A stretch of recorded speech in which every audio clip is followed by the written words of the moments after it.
Call to order the August regular meeting of Jersey Village City Council. Madam Secretary, is our quorum present? Yes, sir. All right, and start off, item B, invocation and pledge by Jordan Ward of Hope Church. Let's go ahead and pray. Lord, we come to you and just thank you for today.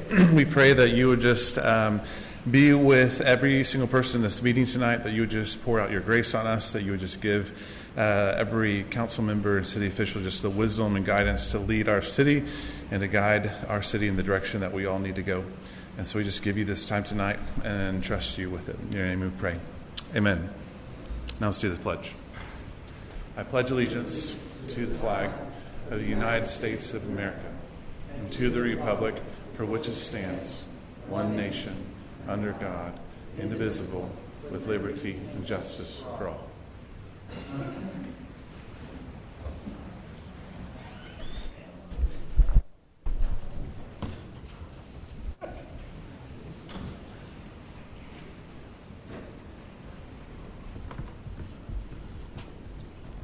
All right, first item on the agenda is the truth in taxation. MC1. Jennifer? Thank you, Mayor. Under Section 26.04 C2 of the tax code, we are to recognize in the minutes of the meeting that we have received the calculations for the no new revenue tax rate and the voter approval tax rate from the tax office, along with the certified estimate of value from the Central Appraisal District. And we have received those and recommend City Council to approve resolution number 2025-50, recognizing that we have received these calculations. Receive that. This is a motion just saying that we received the calculations. I'll make a motion to approve resolution 2025-50. Motion, second? Second. Second. Any discussion? All those in favor? And those against? And motion passes. Moving on to item C2, consider ordinance 2025-25, adopting the annual budget for fiscal year October 1, 2025 and ending September 30th, 2026. Jennifer Brown. Thank you, Mayor. Ordinance 2025-25 of the in the agenda has several items associated with it. Along with the ordinance, I have prepared for you a reconciliation of the changes that have been made to the budget since the original budget was filed on July 3rd. So every change that has been made to revenues and expenditures has been outlined there, shows the beginning revenues and expenditures, and then what we ended up with. So every line item is detailed there. There's also, which I think is something new for you all, is a summary of all funds in an income statement form that really shows the beginning and ending fund balances along with the expenditures and revenues in the final recommended budget for each fund by category. And then we have our budget covered page with the required truth and taxation information and the final in-code budget report that we're recommending. The total budget, let me zoom in, sorry, is $72.6 million. I read that right? I'm sorry, yeah, $72.60 million, including interfund transfers. Excluding interfund transfers, total expenditures are $69.07 million. That is funded with $45.589 million of revenues in the budget, and $23.48 million is a drawdown of fund balance, and the vast majority of that is for capital expenditures, capital projects from the bonds that we sold in July that we'll be delivering this week, remaining funds from the 2024 GO bond, capital improvements fund, and the capital replacement fund, as we are expecting delivery of the tower truck in fiscal year 26. So we've rebudgeted for the purchase of that. With that, I'd be happy to answer any questions.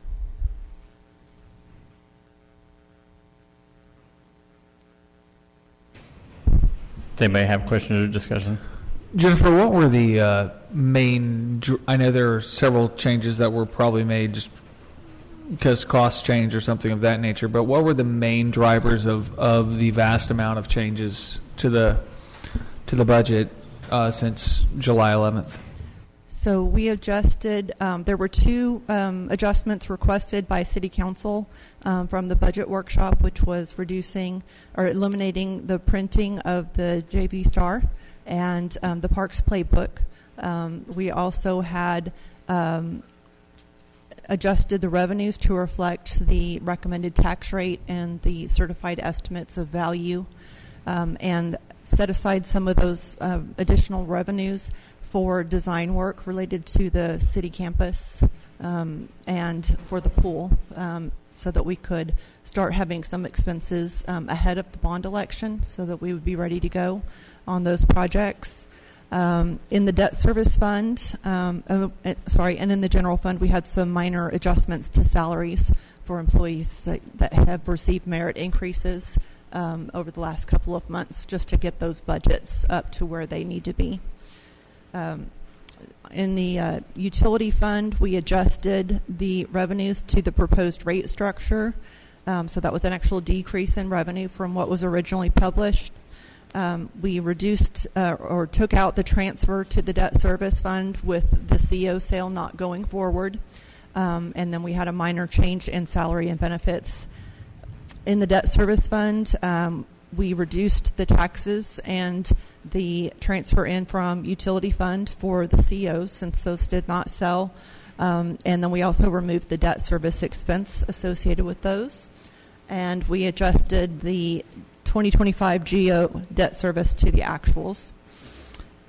Those are the main ones. Let me hit. Then in the capital projects fund and the capital replacement fund, we had a couple of changes due to the adoption of the CCPD budget in July.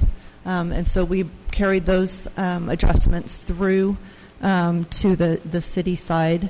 And so that affected the capital improvement fund and the capital replacement fund. Since we funded the fencing, we removed the fencing project from CCPD, and we also removed the $130,000 for the radio that was funded from the fire district, as we went ahead and budgeted that in fiscal year 25. And I believe that's the majority of the changes.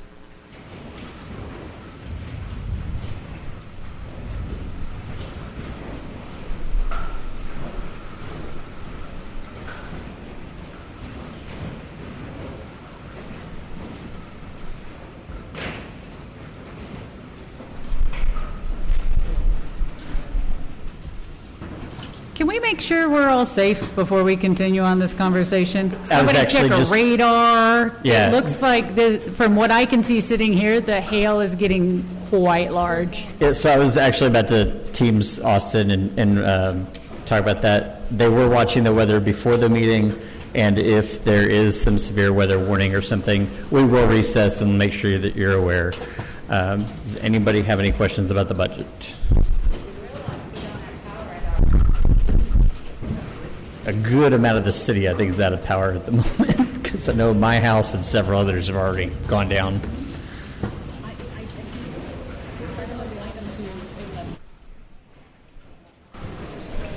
Yeah, we're currently on C2, which is adopting the budget.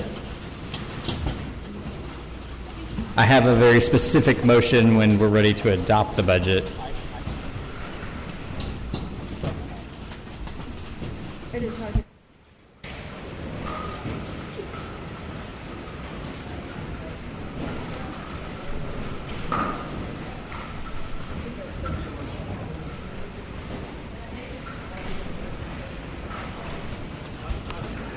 Secretary, we're going to recess, and we'll announce when we come back. Okay. We're gonna I just want to. We're gonna stay here. Yeah, we're going to stay in the room, but we're going to recess.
One, two.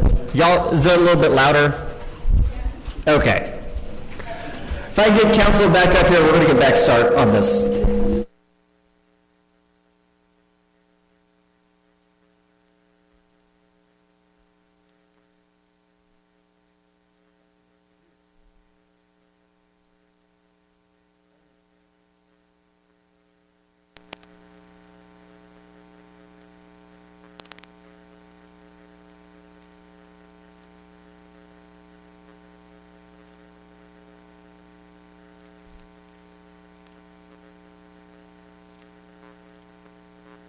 I just couldn't hear anything.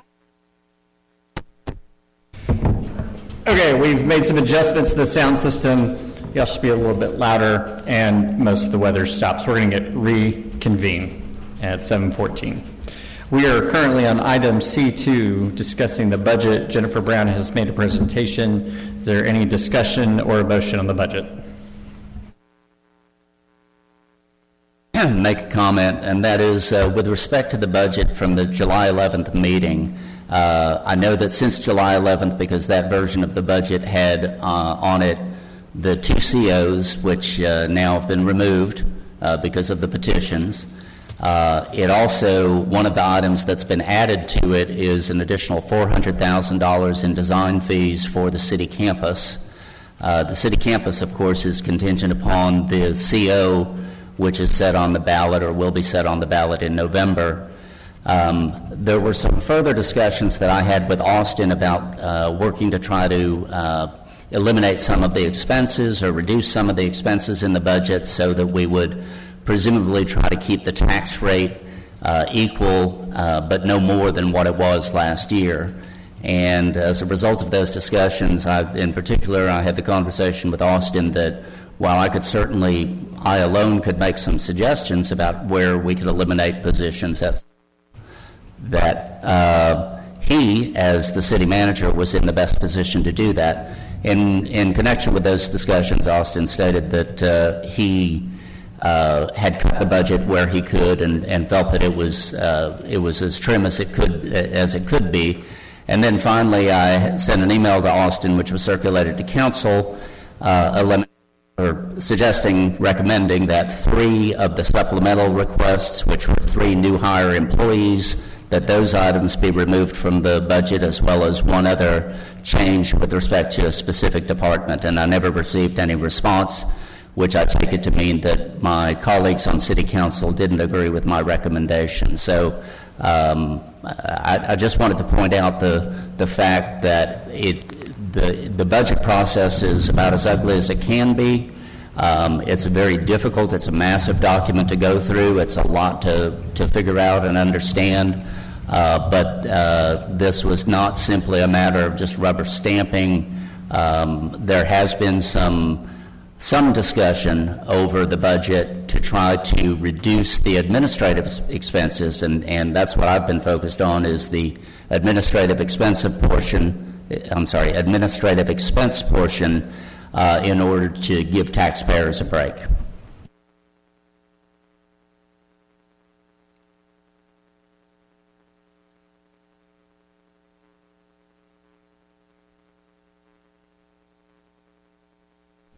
I have a question, just more a general question versus a direct comment. Has the City of Jersey Village, to your knowledge, Austin, I'm assuming you or Jennifer, whoever would be the better person to answer this question, have we ever hired, has there ever been an independent company or agency to come in to evaluate our efficiencies? Not in my time. I'm not aware of one before that. What do you mean by evaluate?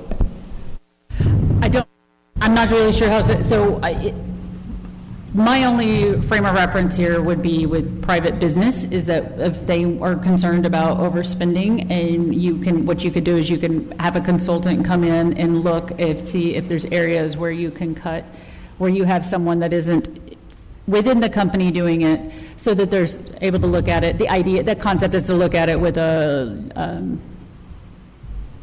I'm totally blanking here. Help me out here. It's very similar to auditing the financial records. It's like the financial audit, a financial audit, but more of the staffing budget. audit. Yeah, and there are consulting companies that specifically do that, and there may even be some that are specific to municipal operations as compared to just the general private enterprise. But they basically will come in for a fee as a consultant and evaluate every person in every position and how the organization is functioning, and then provide basically a grade and potentially recommendations as to where there could be some improvements in efficiency, where there might be able to be some reduction in expenses, et cetera.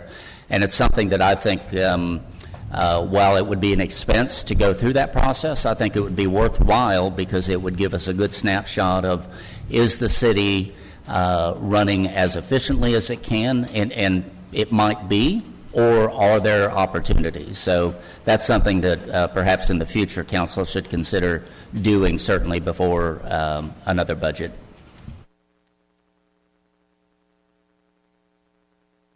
Would we have to, so if that were to happen though, then I guess if we wanted to do that before the next budget, we would want to budget for that now? Austin, that would be an RFP to a consultant, correct? Yeah, we would want to go out for qualifications on that to see which firms were out there that what could do that. I actually don't think this is a bad idea. I would recommend someone make a motion to direct staff to move forward with that concept. What about the financial impacts? Because that would... We can RFQ it, because do you have any idea how much that would have hit the budget? I know some cities who have done it, but I have no idea what it cost. But I'm sure it's not going to be super cheap. No. I mean, it's going to require it's going to be a budget amendment. It's 100% going to be a budget amendment.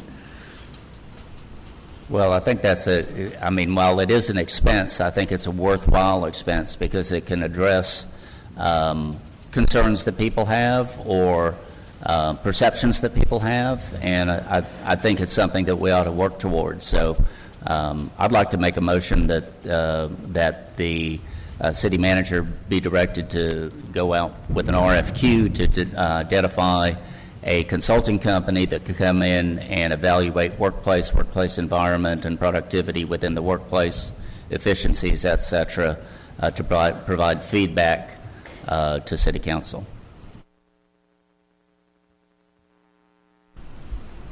I would be interested in seconding that. But Can we get the scope? I thought we were talking about budget, but I think I heard more than budget. What was the whole motion? The whole motion? It was moved to have a consultant do what part? Because I knew we were talking about the budget.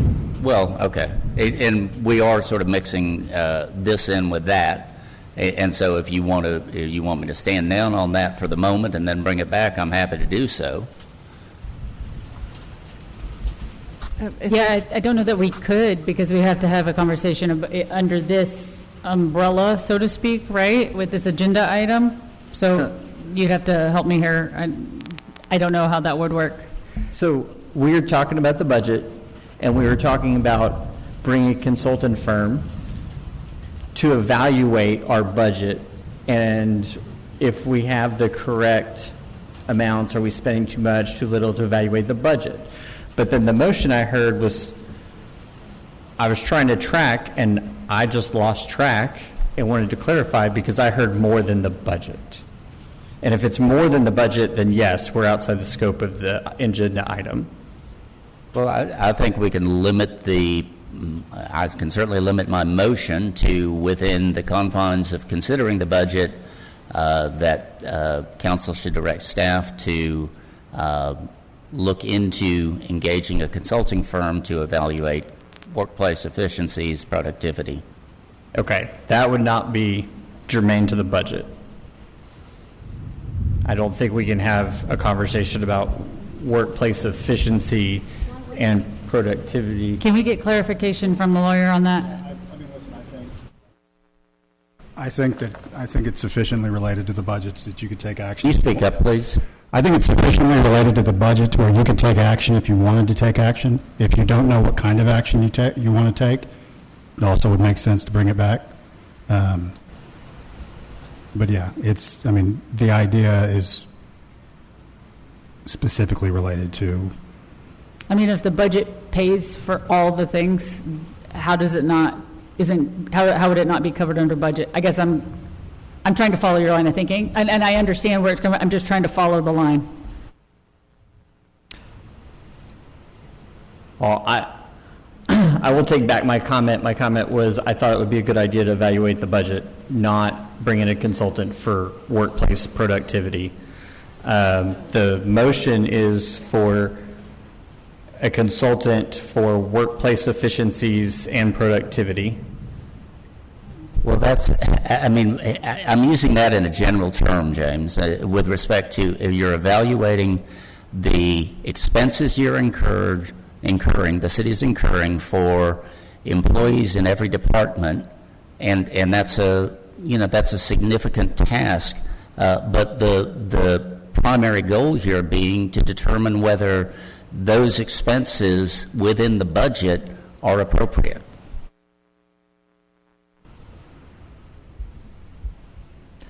Okay. Is there a second, or does anybody else need clarification? So what I have for the budget, I need to know, for the motion, if I need to adjust this, is that we're directing the city manager to go out for an RFQ for a consulting company to evaluate workplace environment, budget, and efficiencies. Is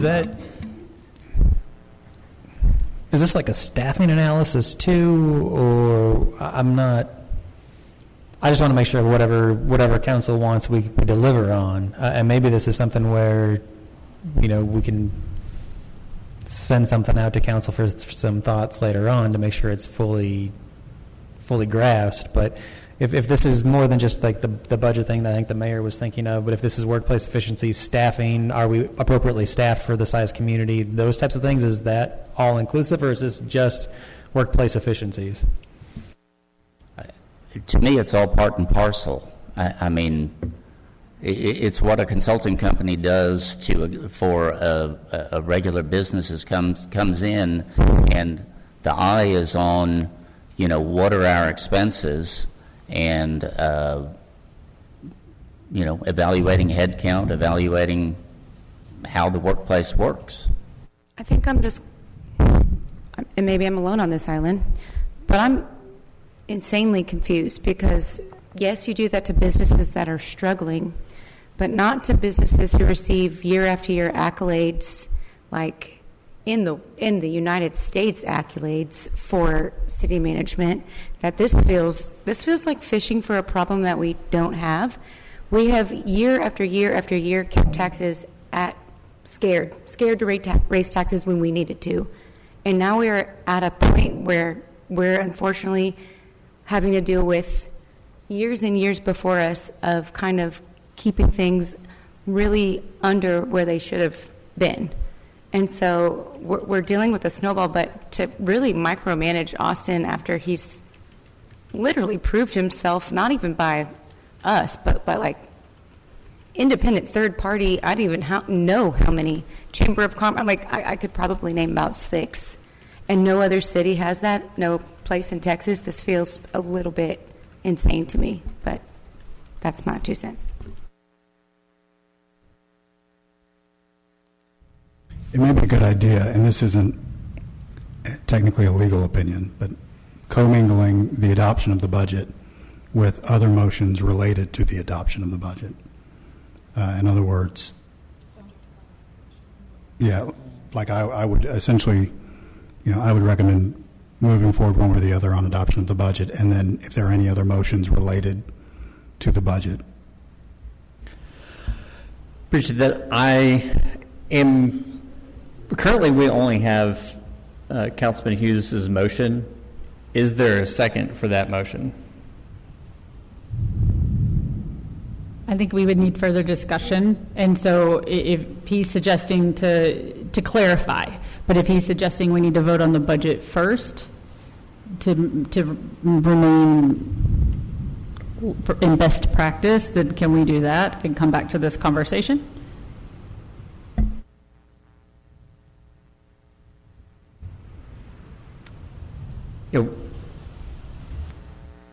If we adopt the budget, we're done with this agenda item. Well, the way I heard, and this is, I guess I should have probably parsed out the nuance with this. What I heard was a motion to direct staff to start looking at something. And it's something that will come back at least on 3 occasions. The final RFP, the contract under it, and then any number of issues that may come up in between. So it's really more of staff direction. At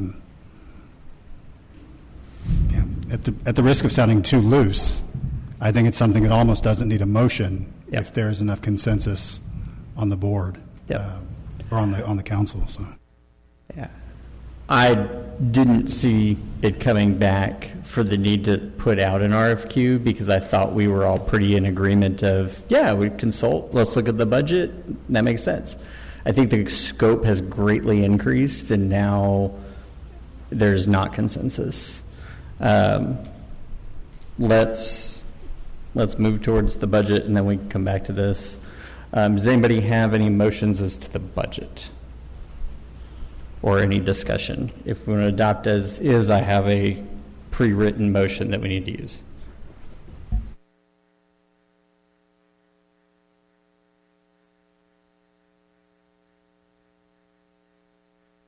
If you want to make a motion, then the motion is to approve ordinance 2025-25, adopting the annual budget for the fiscal year beginning October 1, 2025 and ending September 30th, 2026, appropriating the sums as set forth therein and approving expenditure of funds in accordance with the adopted budget.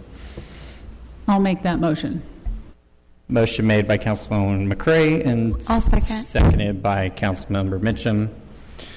I will now call upon each council member by name to take a record vote. Once your name is called, answer aye to signify your approval of the motion or nay to signify your disapproval.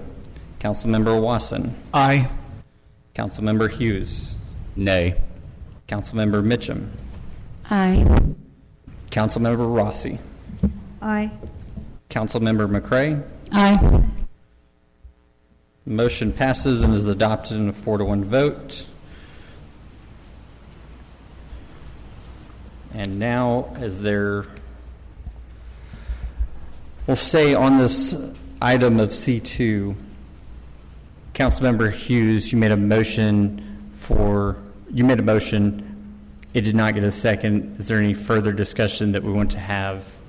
I don't know. Well, I know you're addressing Councilman Hughes with this, but I don't think there's a problem, and I think even Councilmember Wasson and Rossi kind of shook their heads. I don't think there's a problem with seeing about having somebody come in and look at the budget and to analyze if there's, if there's anything that could be changed or if there's suggestions, because you're right. Council is called upon to vote on a budget that we don't get. I mean, none of us spends months and months researching this, because that is what they do, right? This is their job. And if people keep being more and more concerned about the budget, I don't think there's anything wrong with asking someone else to give an evaluation. That being said, we also do get a financial audit every year. We also get what's the other audit? We get a different one. Is it the transparency? Those are two separate things, correct? The transparency awards that we get for our budget presentation and everything? Yeah. So I struggle with I don't think there's anything wrong with getting that, but I also think there's something to be said that I don't care for the implication that comes with it, that it means that anyone thinks that something's being hidden. I don't think that's it at all.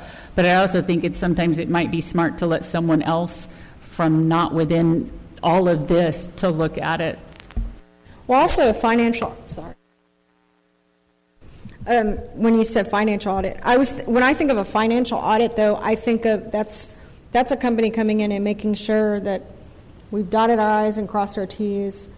Financially, I think, and correct me if I'm wrong, what you're saying is someone to come in and evaluate our budget and then see if there are areas where we can fine-tune some of that, or maybe there's something that is being missed or not. I don't know. But is that what you mean? I think the best idea is to have a tight scope initially and just look at the budget, look that we're getting the most value for inputs, and then if there's something that is flagged, for lack of a better term, then we can come back to council and identify, we go for additional, if we need to, additional resources for whether it's operational efficiency or whatever. That's down the road, if even necessary. I think but I would be for a tight scoped review of getting the most value from what we do, and I think I would believe they'd find that we do already, but it's worth a. But isn't that subjective? Getting the value for your dollar when it comes to city services? Somebody's going to value Parks and Recreation over Public Works, or building official over code enforcement. I think when you're looking at it from a budget, having somebody come in and evaluate your budget, that's a subjective thing. That's what council does every year. That's what the voters do at the ballot box every year. They tell council whether or not they feel like the budget was good or not. I think if there's a staffing analysis or something like that, that's a different thing. But I've not heard of a city going out asking for a second set of eyes on a budget to see if it's a good value. I'm going to go back to the original idea and the idea maker. Councilmember McCray, what were you thinking budget-wise, or were you just thinking something else? What were you considering? I think I was going off with Councilman Hughes made the comment about, we all get emails and people and conversations, and we all talk to people. And I do think there's a point to where some people feel like, we're not cutting the budget, which, again, what does that mean? Which also isn't true, because if you look, things do change. But also, our budget has increased every single year, as it does with, everybody's, people spend increases.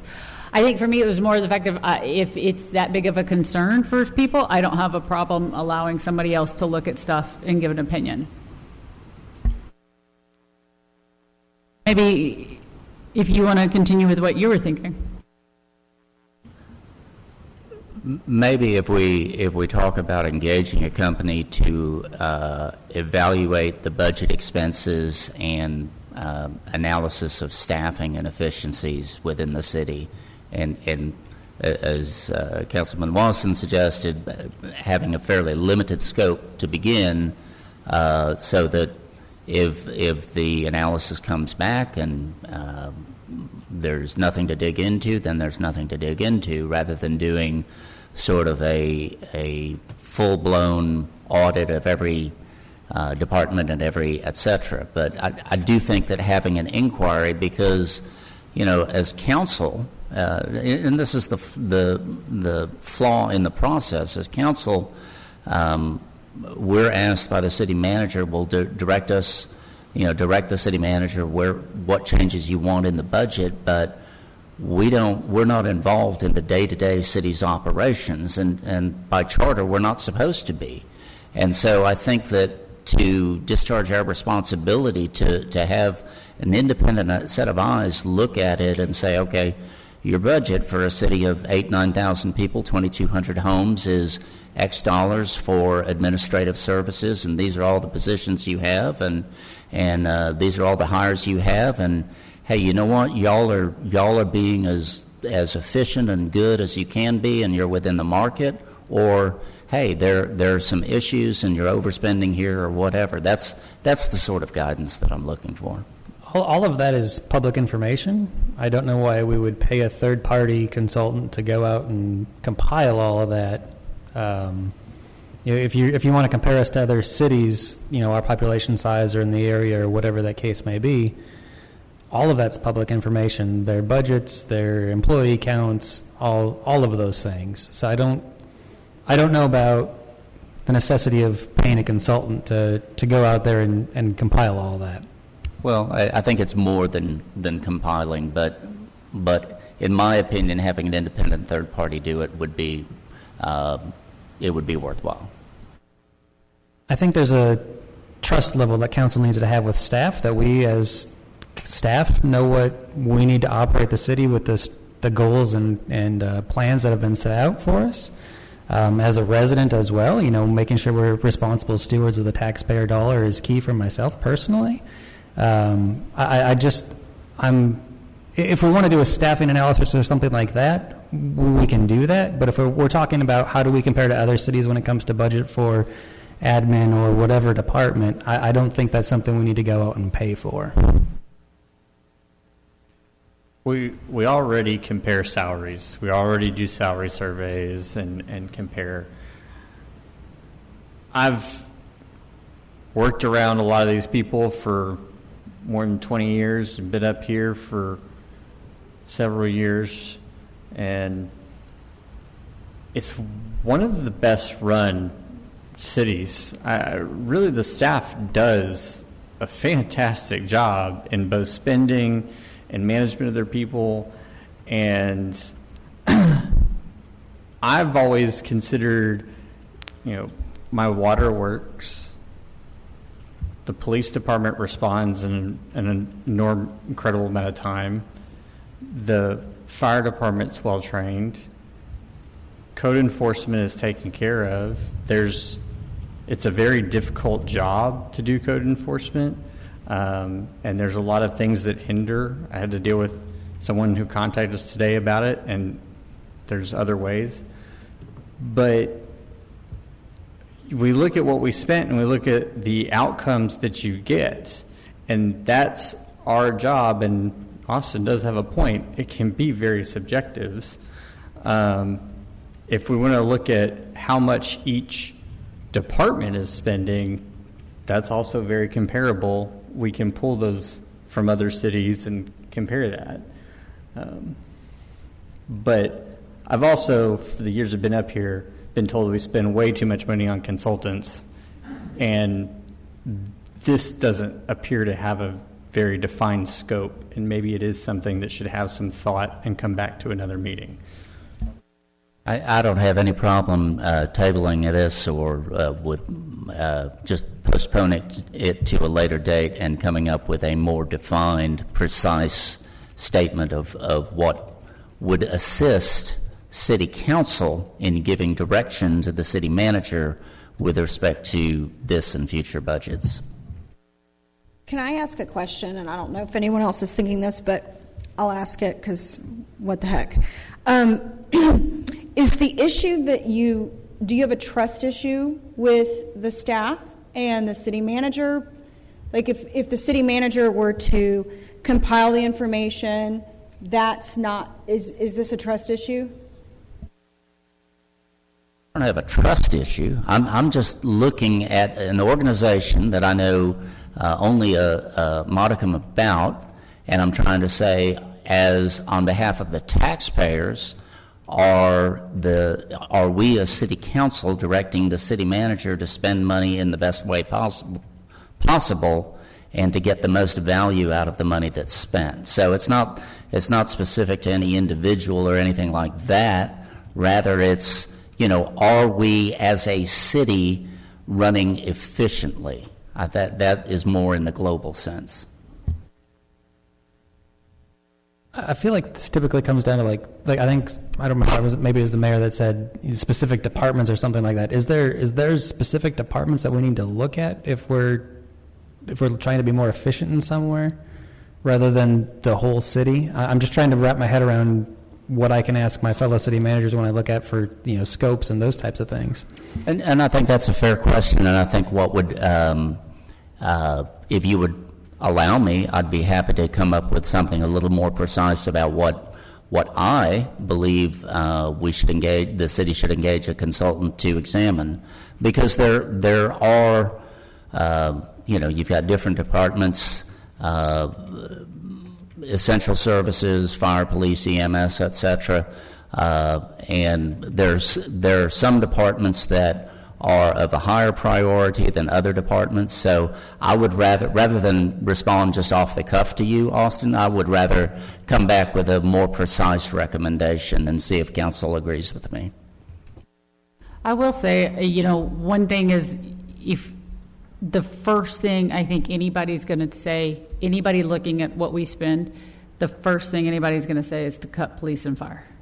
And I say that from, if someone's coming in looking at stuff black and white on a spreadsheet, if you look at our expenses and you look at where it is and somebody's like, if you're going to make a cut, that's where you should make the cut. And I would never, as a citizen, I never in a million years want to even touch that, because I would never want either one of those cut. Like I wouldn't want to live here if those things weren't there. So I don't know. I can see both sides of it, and I see the concerns, because I think that's when if somebody's going to look at stuff and you're just going to look at it black and white, it's different, I guess. I think citizens' expectations of services would not be in line with what I'm going to call him an efficiency expert. Like somebody come in and is like, let's pick out efficiencies here.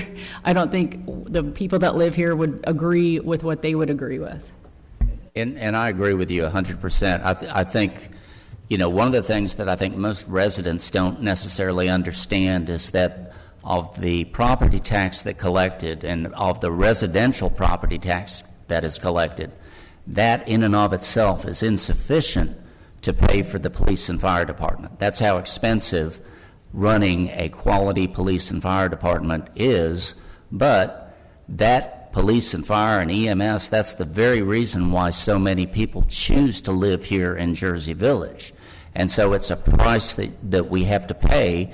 And I'm not like you, Councilman McRae, I'm not an advocate of slashing anything with the police and fire. I think that having those services is critical. But that said, there are other services within the city where I think potentially there might be some opportunities. And I could very well be wrong, but I would like to examine it. And that's why I'd like the opportunity to bring before council a proposal that's maybe narrowed in scope and see if it's something that my colleagues would agree to. Okay. I think we're going to move on to item C3. Conduct a separate vote to ratify the property tax increase reflected in the 2025-2026 budget adopted August 18th, 2025. Jennifer Brown. Thank you. So under the local government code, you are required to take a vote to ratify the revenue increase in the budget. That is separate and apart from the vote to adopt the budget or the tax rate. And so this item is the vote to ratify the revenues, which reflect a tax increase in property tax revenues on the item that you just approved. And so that increase, there is a statement that must go on the cover page of the budget that says this budget will raise more revenue from property taxes than last year's budget by an amount of $1,051,685, which is a 9.73% increase from last year's budget. The property tax revenue to be raised from the new property added to the tax roll this year is $120,927. And so for this item, we just need a vote. Any discussion of the motion? I move that the property tax rate be increased by adoption of a tax rate of $0.814625, which is effectively a 8.70% tax increase or percent increase in the tax rate. Motion, a second? I'll second. Have a second. All those in favor? All those against? I think that was Is supposed to be it? a record vote. I don't have another. Hold on.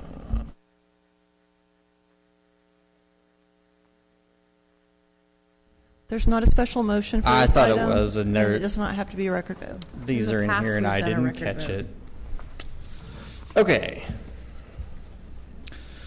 I'll now call upon each member of the council by name, take a record vote. Once your name is called, answer aye to signify your approval of the motion, or nay to signify your disapproval. Councilmember Wasson?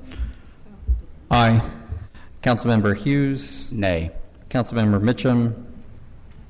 Aye. Councilmember Rossi? Aye. Councilmember McCray? Aye. Motion carried. Moving on to the next item. Conduct a public hearing on the proposed 2025 tax rate.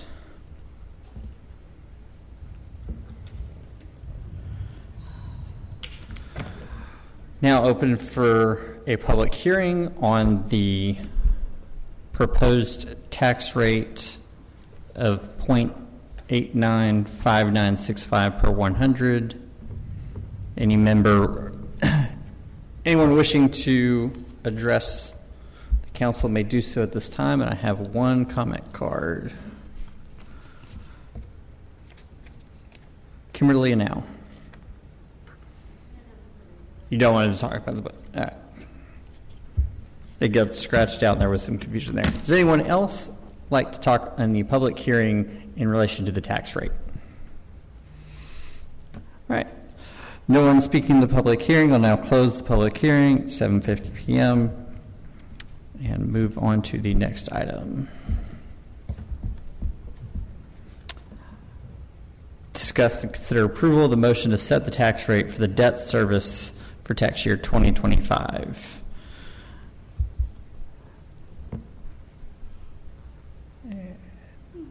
Staff is recommending the adoption of the debt service tax rate of 0.158137 per 100 taxable value for the tax year 2025. Any discussion or motion? I'll make a motion to adopt the debt service tax component of 0.158137 for the tax year 2025. I'll second. Motion and a second. This one is not a record vote. All those in favor? Motion carries. Moving on to the next item, item C6, discuss and consider approval of the motion to set the tax rate for the maintenance and operations for tax year 2025. Staff is recommending a tax rate of 0.656488 per 100 for the tax year 2025-2026. Is that correct, Jennifer? Yes, sir, that's correct. Okay. I'm looking for a motion on item C6. Before I move, I just want to be clear because there's a whole lot of decimals in there. This plus the one in item C5 total up to the amount that we by voice or by we approved in item C3. We're right? about to approve. Yes. Oh. You'll vote on the whole, so you need, it requires, the tax code requires that each component of the tax rate be adopted separately, so we're asking for a motion on the debt service tax rate, which y'all just voted on. This is for the maintenance and operations component, and then we will take the vote on the entire tax rate, which must be a record vote and has specific language that must be read for the motion. I guess I can ask in the next motion, in the next item, but how does that differ from, be ready for this question, how would that differ from what we did in C3? But we'll ask it then. Yes, I believe that there was some confusion on the motion. There wasn't a specific motion that needed to be in item C3. Okay. Well, all that said, I move to adopt a maintenance and operations rate of $0.656488 per $100 of taxable value for tax year 2025.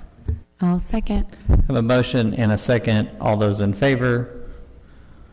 All those opposed? Motion carries.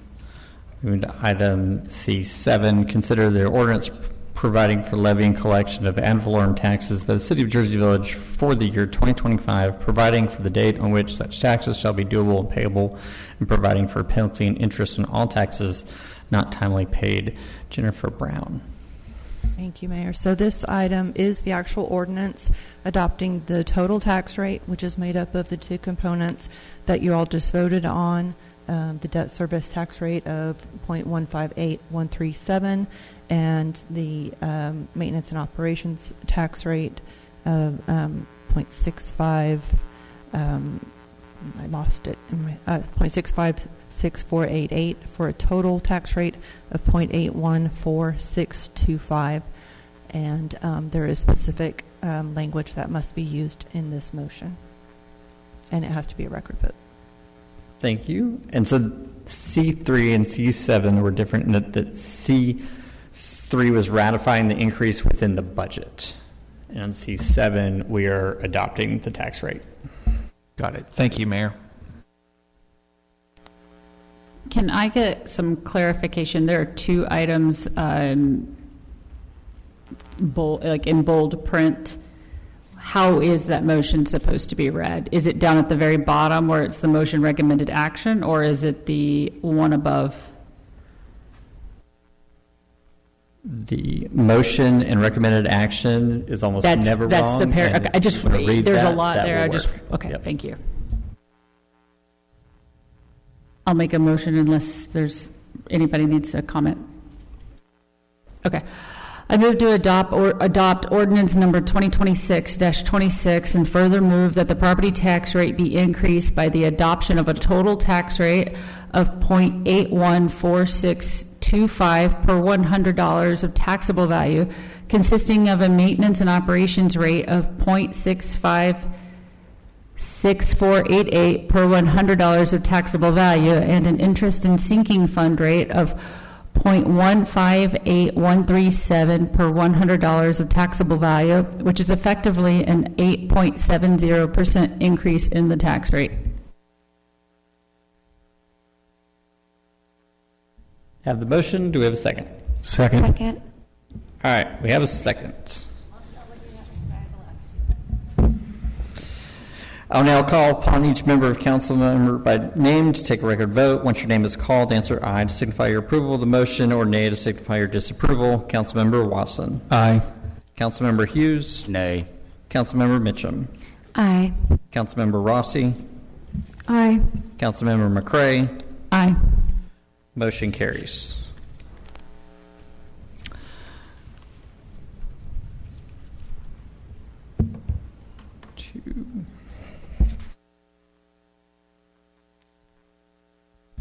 All right, moving on to citizen comments. Anyone wishing to speak for council will be heard at this time. And if you would like to speak, you always have to have a comment card. You can turn in the city secretary. The first is Jim Fields.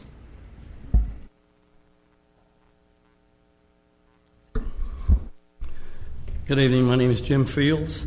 I live at 16413 St. Helier, and I want to thank the city manager for fixing that pothole on Rio Grande. And it looks like they installed it properly by putting the actual crushed concrete underneath there instead of sand, it was just terrible. Thank you for correcting that. The study, I think that Council Member Hughes was bringing up, is to assist you, city manager. And this is no insult, but government is known to be inefficient by design. So it wouldn't hurt. It'd be just an extra pair of eyes for you, sir.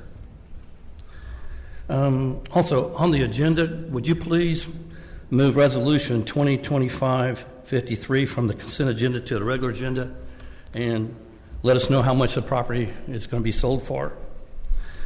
More recommendation. Farmers Market.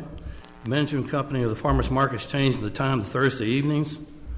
All the vendors I spoke to were upset about it. This is why I tried to reach out to the city manager and the mayor, and you refused to take action. So I went on my own. And I found out also the residents are not supposed to pay any fee, but they're paying $50. And the last farmers market I went to is like, 3 or 4 vendors were losing quickly. Isaac, I forget his last name, he did a fantastic job of mentioning that. So we need to reconsider that. Action required. 3 or 4 street lights are on 24 hours on Pleasant Colony Drive. I suggest Public Works drive around the whole city and see if any other ones are on. The flower bed at West and Highway 290 is still broken. It's been like that for 6 months. The street issue on Castle Bridge between Park Ride and Sam's is getting terrible. People are having to slow down 6 months plus. Pothole on Castle Bridge behind Lone Star, 6 months plus. Just dumping asphalt and it's not going to fix it. Replace 2 missing signs on Castle Bridge. One is, I think it says, do not park on this side. The other one is a warning that there's a bridge there. Budget. One thing I did actually study the budget, and I found out that the grounds and maintenance equipment cost of $168,000 was not included in the golf fund. So what does that mean? It's running negative predictions next year, and I hope it doesn't. I hope it makes more money. It will be running in the red, $146,000. Okay. The most important asset of the city is the residential commercial properties. That's where all our money's come from. The city should ensure all codes enforced to enhance residential and commercial properties, which bring in much-needed revenue. Code enforcement, junk vehicles. This has been on Jersey Drive. We have cars that have expired plates and registration. Some are parked on the street. Other one is home occupation. This was an unbelievable engagement. I followed what you guys said, email you to find out concerns and get answers. And here's what I was trying to find out. Can you have any employees? What chemicals can be used? What are the restrictions, hours of operation? Are there noise limitations? What heavy equipment are allowed? Forklifts, forklift, back farm tractor? Is there a building inspection checklist for home occupation? How many vehicles are allowed to park in front of the house during working hours? Does a fence need to be able to cross the driveway to avoid the shield view from street, heavy equipment, and work in progress? Can the business advertise the company's logo either on a fence or a home? How big and how large trucks make deliveries pickups? Does the business have to pay extra for trash pickup? Four people participated. Mayor Singleton, Council Members McCray, Council Member Wasson, and City Manager Austin Blease. I was hoping for input from all City Council members. The City Manager was very professional and provided the ordinance regarding the operating a business in a zone residential area. As requested, answered some of the questions. I had no clue it's called a home occupation. Drew Wasson said I should use ChatGPT to find it. Yes, you did, sir. That's not what I said, but I will. I'm sorry for yielding. I will deliver it to you, sir, or print out. Let's have a town hall meeting. We'll go over it. The home occupation must be. Oh, and also here are the ordinances. Home occupation must. Well, they're on. You can look them up.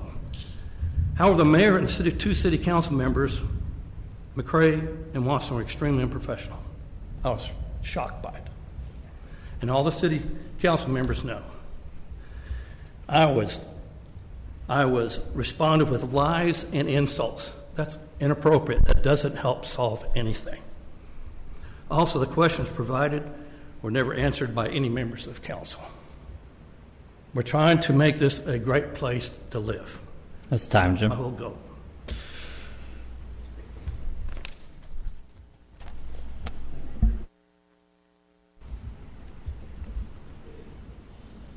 Doris Mahalik.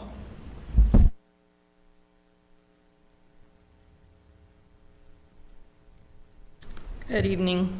Good stormy evening, that is. First of all, I want to thank you guys. I see the packets that come out each month, and I know how much time it must take to prepare, so I appreciate that. Thank you all.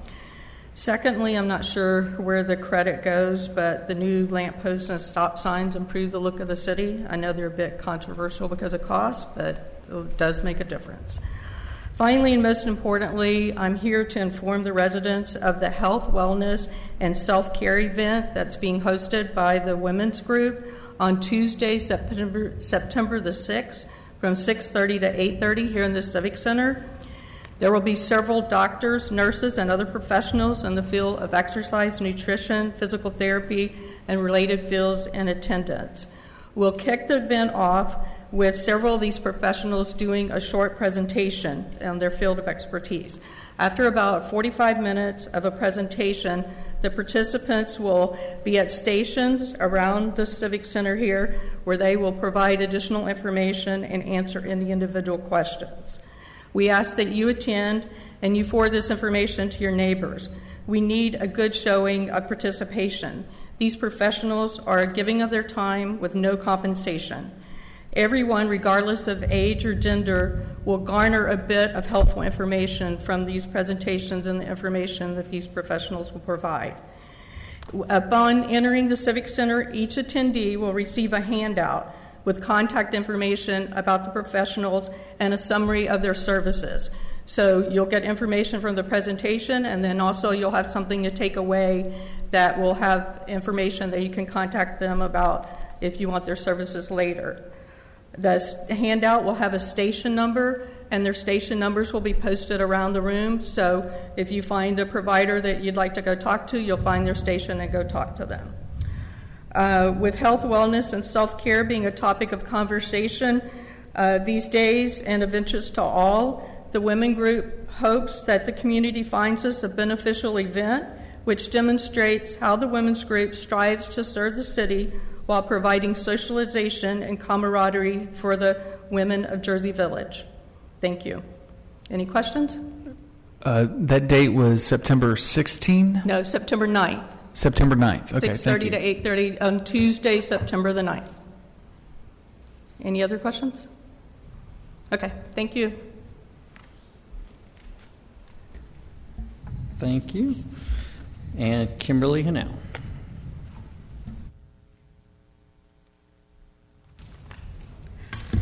My name is Kimberly Anell, and I live at 15601 Singapore Lane. As my 47th installment, Jersey Village is a municipality that must abide by the laws set forth from the Texas legislature, such as for the annual city budget and tax rate, along with when local decisions are voted upon. This functions much differently than household or business budgets, of which they cannot be compared. Following are some excerpts from the 21st Annual Riley Fletcher Basic Municipal Law Seminar in Austin, Texas on Friday, February 9th, 2024, as written by the Irving City Attorney K.O. Amon. His career has been exclusively in the representation of cities in Texas, and he practices in all areas of municipal law. The municipal budgets and finance process has 9 steps. Budget officer prepares proposed municipal budget, itemized budget and contents, cover page for proposed budget, budget filed with municipal clerk, inspection and website posting, budget hearing, published notice of budget hearing, budget adoption, approved budget filed with municipal clerk and county clerk. Bonds generally fall under the authority of Texas Constitution Article 11's constitutional debt to require that provision be made to levy and collect a tax of a sufficient sum to pay interest and create a sinking fund at least 2% to repay the principal amount of the obligation. Examples of additional statutory authority are to purchase, repair, and construction of a utility system, park, or swimming pool. Establish, acquire, lease, construct, improve, enlarge, equip, repair, operate, or maintain a civic center, auditorium, or other municipal building, or a golf course and other similar recreational facility, as well as construct, purchase, or encumber a park, swimming pool, golf course clubhouse, or ballpark. General obligation debt bonds, also called ad valorem tax bonds, are a long-term financing tool authorized by voters at a municipal bond election, issued pursuant to an ordinance adopted by the City Council. The Attorney General examines them as to the legality, and then the city delivers the bond to the successful purchaser bidder for payment in cash, have the highest degree of investor acceptance, command the lowest interest rates, and used by the city to pay for public facilities. While certificates of obligation are statute, Texas Local Government Code, Chapter 271, issued to include construction of any public work, purchase of materials, supplies, equipment, machinery, buildings, land, and rights of way for authorized needs and purposes, and payment for professional services.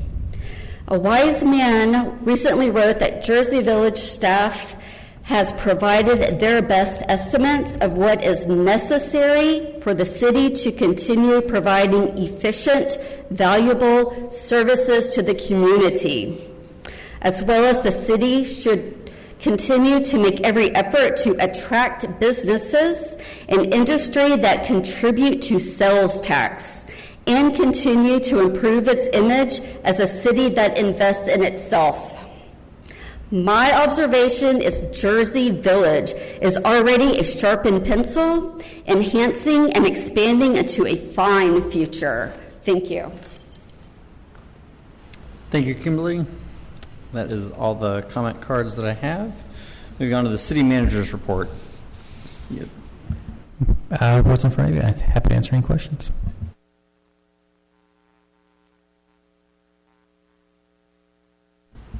Seeing none, moving on.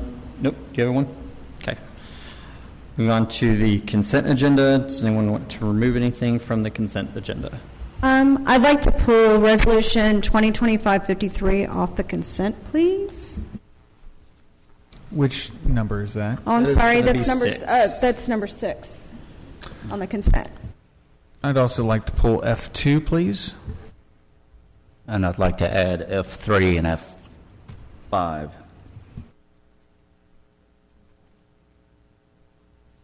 Okay. Motion on the consent agenda? I'll make go. I move that we pass the remainder of the items on the consent agenda. I second that. We have a motion and a second to approve items F1 and F4. All those in favor? Motion passes. Moving on to item F2, consider resolution 2025-51, accepting the fiscal year 2025 audit engagement letter with Crow LLC. Jennifer Brown. So this is an engagement letter for the annual financial audit. Last year, Belt Harris and Pachacek, I don't know how you say that last name, merged, was bought out by Crow LLP. So fiscal year 24 was the first year for Crow to conduct the city's audit, and also my first year coming in like at the tail end and finishing that audit. So I was pretty impressed with the way they handled things, and as much as I would love to go out and do an RFP for audit services, I just don't feel like there's time. And so I'm recommending that we go ahead and extend the contract with Crow for one more year, and I will go out for an RFP for audit services for the fiscal year 26 audit. That is my plan. So this, assuming that we have 2 major programs, which I believe we will have for the single audit with the base fee and the single audit, the cost will be $47,356. That's a guess at this point. There may be charges for unforeseen items, but at this point, that's within the budget. So, question for you: because Crow acquired Belt Harris, will you be dealing with the same auditors? I mean, are the contacts that you've used in the past will continue? Yes. So Stephanie Harris would be the lead on the audit, and Ben Cohen. I was like, what is his last name? Ben Cohen was our lead for the audit, and Stephanie Harris is the partner. Okay, thank you. And then the question I have for, has the city attorney reviewed the proposed contract? It's an engagement letter. There's really not a whole lot to review. So, Seeing it, I'm happy to look at it. I doubt there's an issue with it, but yeah, always happy to look at it. I mean, there are a couple of things in it. Because Crow's an Illinois entity, there's an Illinois choice of law, an Illinois arbitration. Those are things which I would think before we want to sign an engagement letter, we want to correct. And also, well, you haven't looked at it, so you may have an opinion on the arbitration clause. But before the city engages it, I would recommend that the city attorney review it and staff get feedback on the appropriateness. I don't think in the event that we ever got sideways with a vendor such like this, that we would want to go litigate it in Illinois or have Illinois choice of law apply.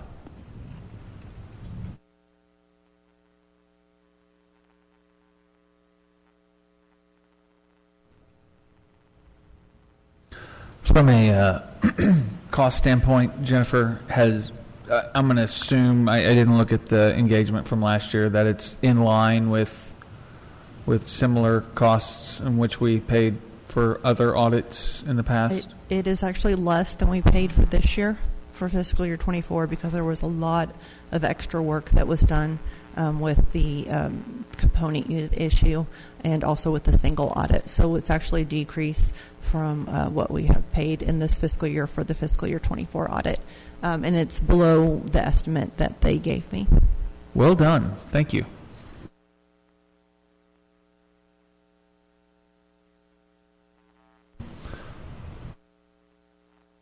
Would it be possible if we chose to make, if I wanted to make a motion, but if I wanted to add with the subject to attorney review of the contract? Yeah, that would be fine. Or does it need to say engagement letter? Does it matter? Subject to review. Okay. Are y'all okay if I make a motion? Okay. I'd like to make a motion to approve a resolution authorizing an agreement with Crow LLP for the audit of fiscal year 2024-2025 with pending approval or review of the contract. Second that motion. A motion and a second. All those in favor? Motion passes. Moving on to item F3. Consider Resolution 2025-52, adopting the financial policy for the City of Jersey Village. This is by Jennifer Brown. Councilmember Hughes, do you have a question? Did you pull this, or this was prepared? No. I pulled it, and I did this solely, Jennifer. Ms. Brown, I'm not picking on you. Rather, I see that you're doing a lot of good work here with respect to not just the audit, but creating these financial policies, and I think there's one other item. And if you could just give just an overview of what you're working to achieve here for the benefit of the residents. Certainly. So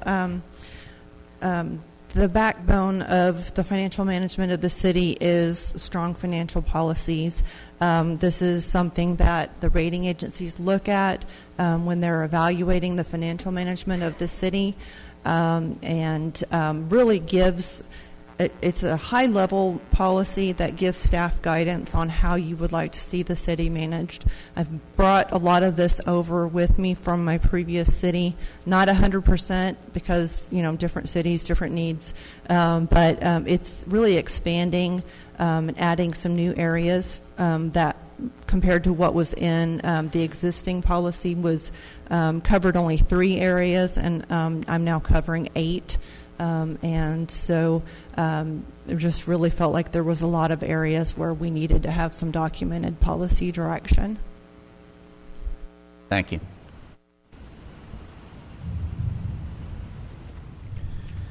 Make a motion to approve Resolution 2025-52, adopting financial policies for the City of Jersey Village. I'll second. We have a motion and a second. All those in favor? Motion passes. Moving on to consent agenda F5, consider Resolution 2025-49, adopting purchasing policies for the City of Jersey Village.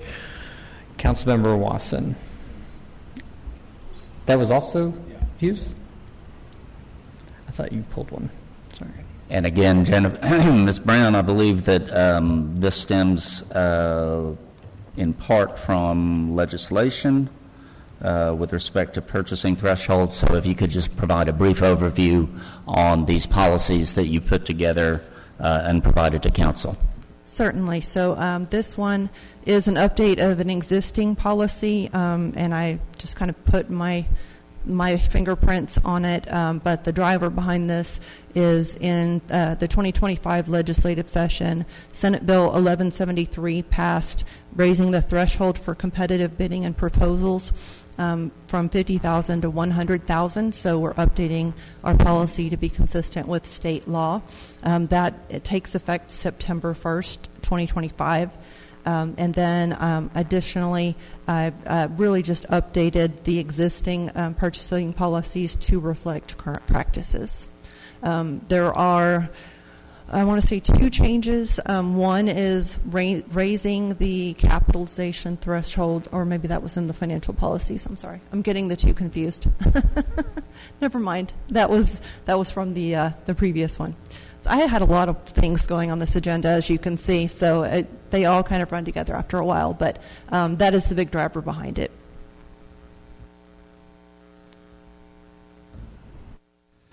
Move to approve Resolution 2025-49, adopting purchasing policies for the City of Jersey Village. Second. We have a motion and a second. All those in favor? Motion passes. Item F6, discuss and take appropriate action on Resolution 2025-53, ratifying the execution of real estate sales contract. Councilmember Rossi. Well, this property has been a topic of discussion for quite a while, so I was really surprised to see it in consent. So I just wanted for everybody to hear the news on the parcels. Any further discussion or a motion? Well, did we want to get that from Austin, or you want me to just tell everybody what we got here? Austin, do you want to recap what this is, please? So this is selling the 2 parcels that we own on Jones Road on the west side, south of 290, the 14.71 acres, just over $3.8 million. This ratifies the purchase and sale agreement that was signed last week and allows me to sell it. And just for clarification, this isn't all the property that we own on. We still have 1 tract. We've sold 1 already. It's closed. We own the hard corner at Jones and 290, so the corner right on the east side. Thank you. Can you describe the remaining amount that the city still has for sale? You said, is it 1 tract? Is that correct? Yeah, it's 1 tract, 4.7-ish acres, I want to say. I don't remember right offhand, but I can pull it up quick. 4.984? 4.9. Okay. And that one's still out with a broker and listed for sale? And correct. And is there an LOI on that yet or not? No, sir. Okay.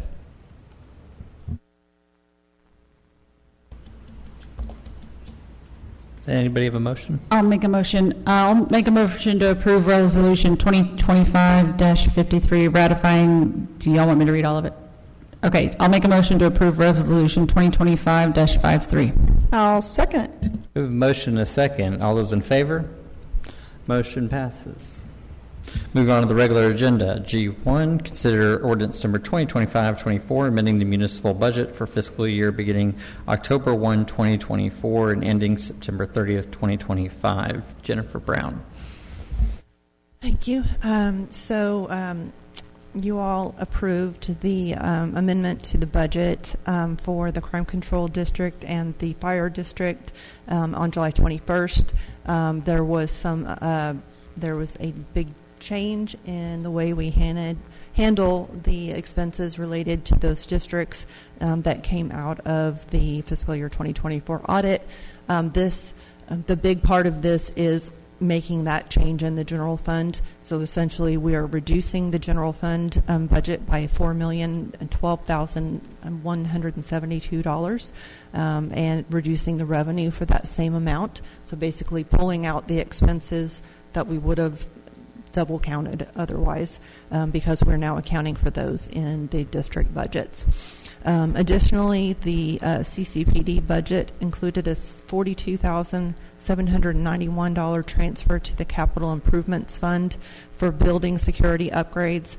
This amendment will capture that revenue in the Capital Improvement Fund with revenues and expenditures in the same amount. And then additionally, as part of the budget reconciliation process, we determined that the principal payments budgeted in fiscal year 25 for the 2024 GO bonds was incorrect, and we need to budget an additional $57,860 in principal for that issue. And then the final amendment is budgeting for the issuance costs related to the 2025 GO bonds. Those will deliver this Thursday, and so we will recognize the proceeds and the expenses associated with that in fiscal year 25. And so it will be $8,155,000 in revenues and $130,000 in expenses, and then the actual spending of the funds is budgeted in fiscal year 26. And so with that, I'd be happy to answer any questions.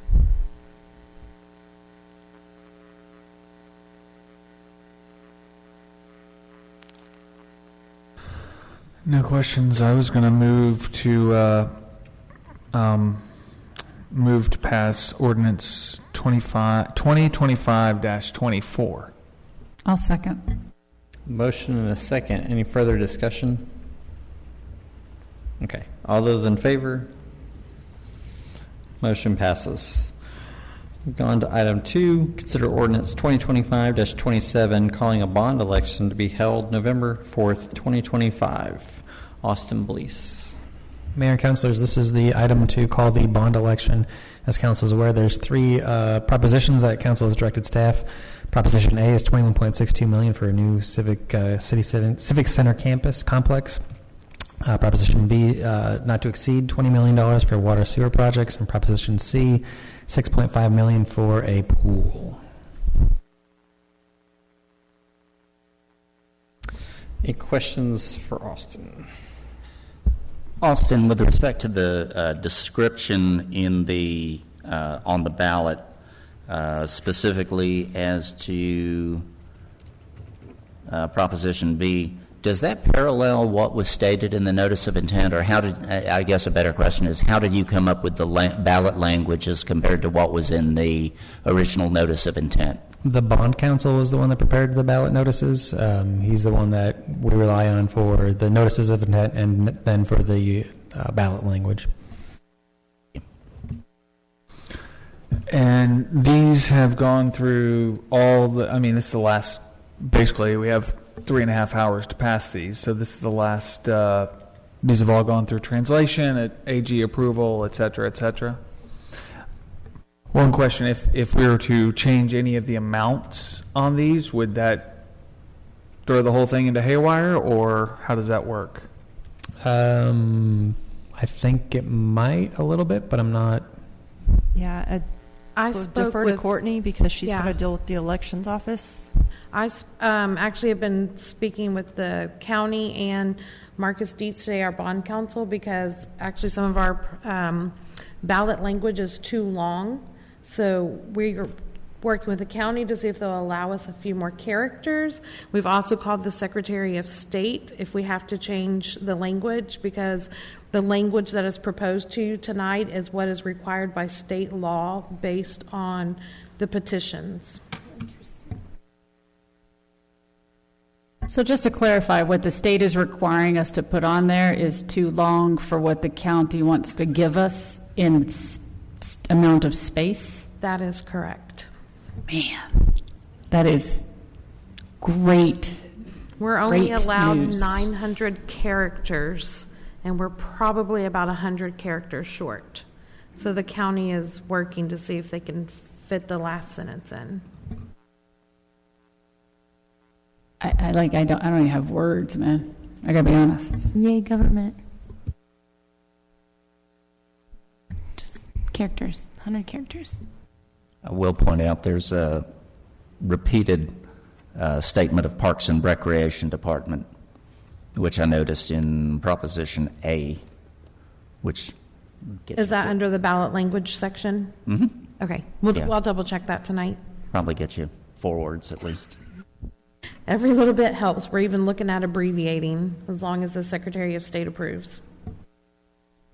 I think that has to do with one relates to offices and the other relates to storage facility for utilities and Parks and Rec, and the other was for offices for emergency services and Parks and Rec.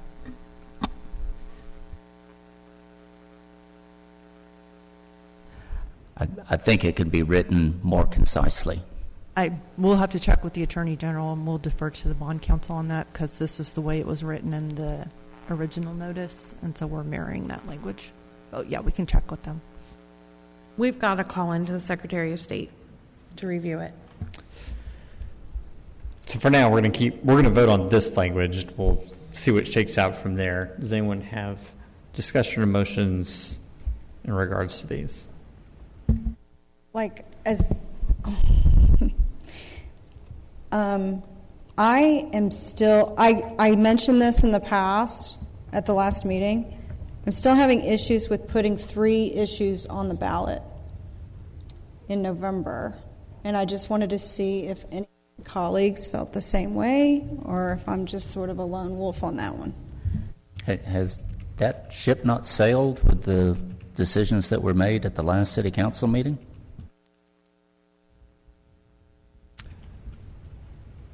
I'm not sure I remember this. I do know that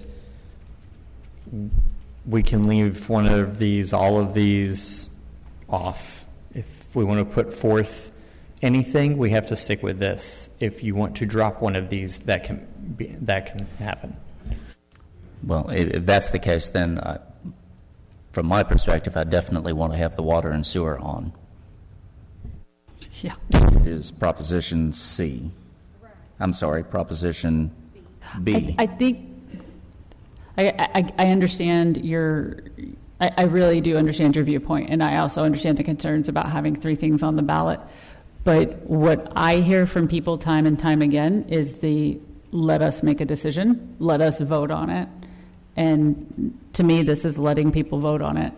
You know, I think not giving people the option to vote on it is the opposite of what they're wanting. Well, I'm not suggesting that we not give people the option. I just worry, for instance, I want to see the water sewer as well. The last water sewer was, I think it was a 2023, it was Prop B, and there were, it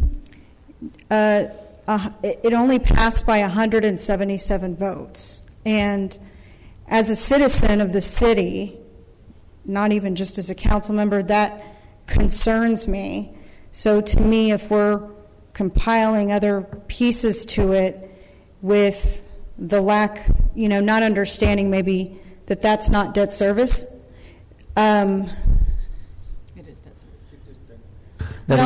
That's but not come from property. Okay, I'm sorry. That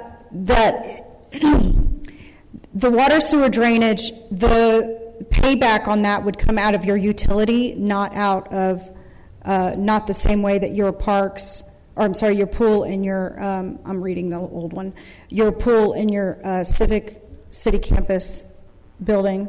So my concern is we get 3, we pile on 3, and then we end up with nothing because of the fear of going into debt. And that one is the most important to me, and so that's why I'm concerned. I hear what you say, but in my opinion, I think the voters are smart enough to know that whether there's 1 or 3 propositions on, and out of these 3, regardless if you're a fan of the pool or a fan of city campus, the most important one by way far, is the water and sewer, and I think the voters will identify that. What they do with the city campus, what they do with the pool, is up to them. I've heard the arguments by colleagues up here as to why they want to put all 3 on the ballot. I've voiced my opinion on both the pool and the city campus, but I'm okay with having all 3 on the ballot. What if, though, the water sewer doesn't pass? Well, then we've got to figure out what to do next. I mean, yeah, but I don't think you can say, well, I'm going to make sure the water and sewer passes by pulling the 2 other bonds down, because there's no guarantee that would work. I don't think there is, but I'm just thinking some more than none. That because I remember this vote on A, B, and C back in 2023, and so I just don't want to relive that.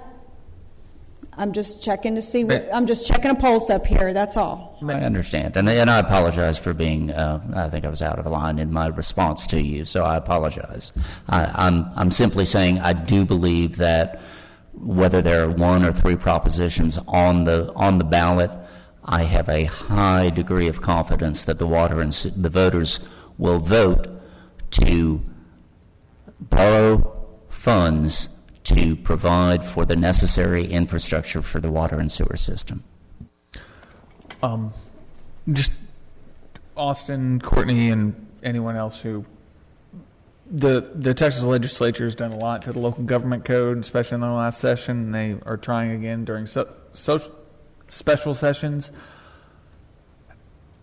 If a bond fails, I realize we cannot go for COs at this time, and I think there was legislation that was written, but I don't think it's passed yet, as to the timeline that the city could go back to retry a bond proposition. So it's 3 years if it fails for GOs. If those failed, 3 years for COs. They want to extend that to 5. There's also legislation out there that would try to push it to a 60% vote in favor in order for debt to be issued. But there's also the opportunity that council could consider revenue bonds if they wanted. But that said, so it would be 3 years if these fail, or is that just it's for a CO? It's 3 years to issue COs if a GO bond fails. Right now, there's not currently a limit on going out for another GO election. But of course, that could change in 30 days when the special session ends. But it okay, wouldn't affect thank you. this election because it was called prior to that.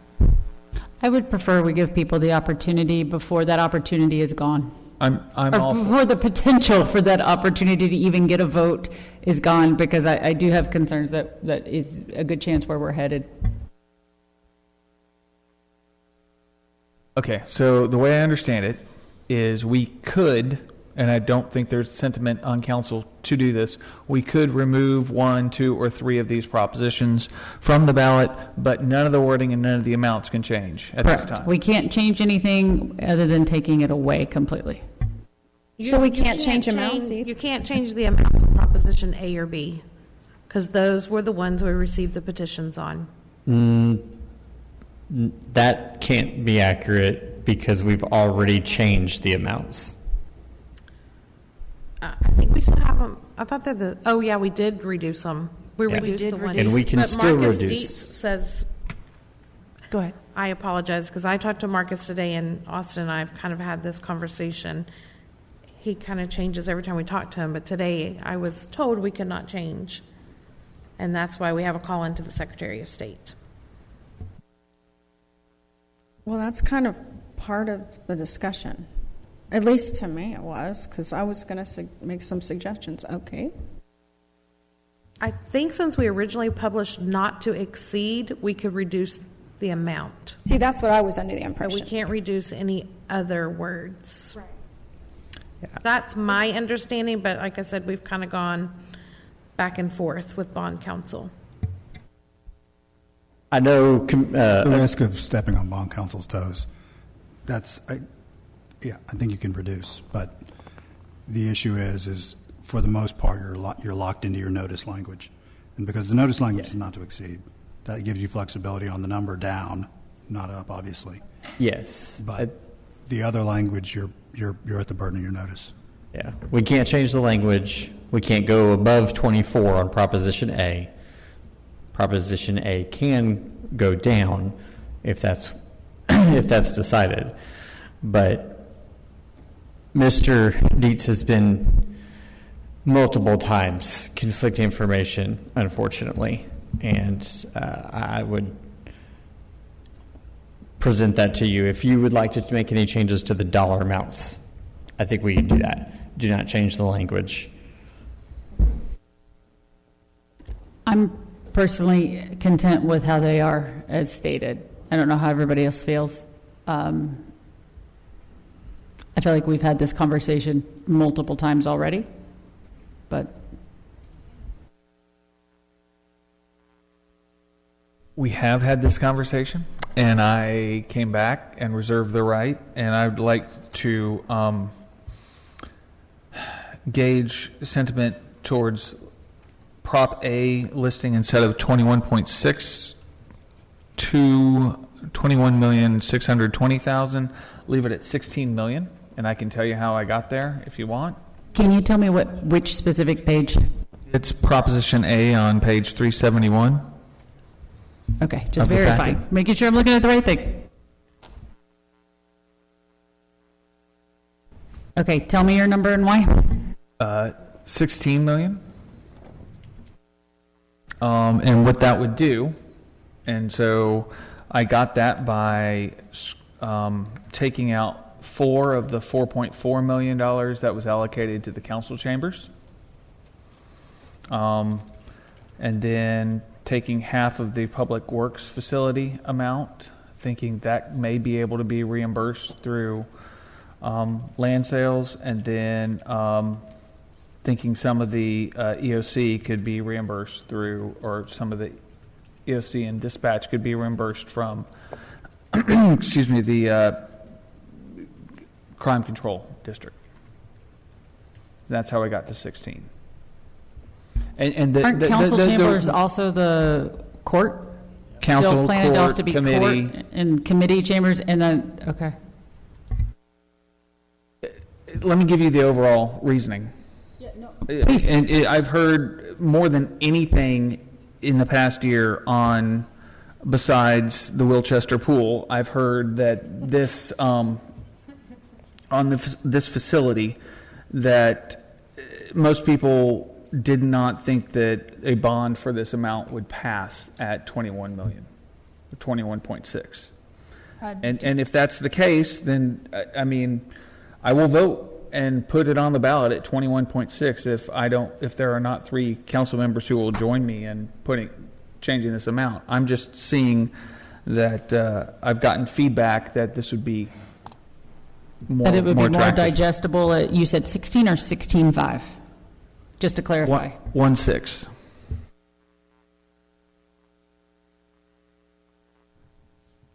You mentioned the EOC and dispatch. Just to be clear, EOC is part of the council building. So if that's not going to go, we'd have to rework that one. We've also kind of modified the plan a little bit, potentially moving dispatch around, shrinking a couple of things. With the new plan, this could force us to go back and rework some of those new design changes. Not that that's impossible at this point by any means, but it might be tough in November. But we'll make work with whatever council wants us to do.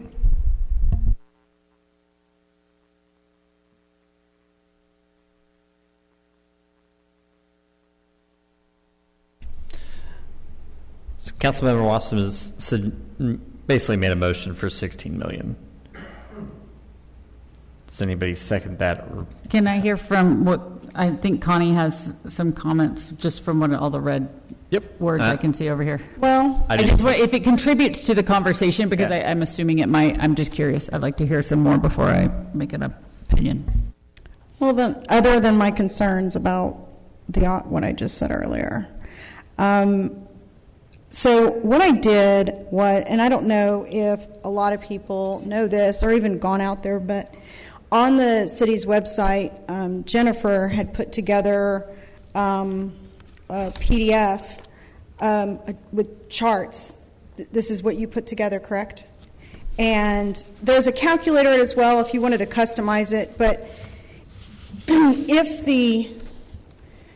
for argument's sake, if we keep the two amounts, the pool and the city campus numbers, the annual tax impact, for a $400,000 appraised value would be $301, and that would be annually in 2027, which is $25.09 with homestead exemption only monthly. So, did I say that right? Did that make sense to everybody? Okay. For over 65 exemption and homestead for a $400,000 home in 2027 for both bond issues, it would be $195 annually, which would be $16.23 monthly. If you want to check my math, it's right here. It's on the paper. It's on the website, but I will print it for you if you'd like. In 2028, that number goes from $195 monthly to $160, and then it just keeps going down from that. Again, you can check that on the website. So I just wanted to put that with the full amounts. That's what we've got. So I just want to make sure I got that out there, that is available at the amounts they are right now on the ballot or on the webpage. Does anybody have any comments about the dollar amounts suggested by Councilmember Watson? Do you think that in the future we would be able to complete the project? We know the project wouldn't be complete with 16. What do you think? I won't be on council. I mean, I would hope that that's probably obvious, but I would think that it would have to go out again unless other revenues are found. And so, no, it would probably be a different vision than what was presented and what we've been discussing. Well, I mean, I heard the same things you did. I heard that if it was 21, anything over 20, really, people were very afraid of that number. So I heard the same thing that you did. I'm not opposed to 16. I think that's an easier, digestible number. I'm not opposed to it.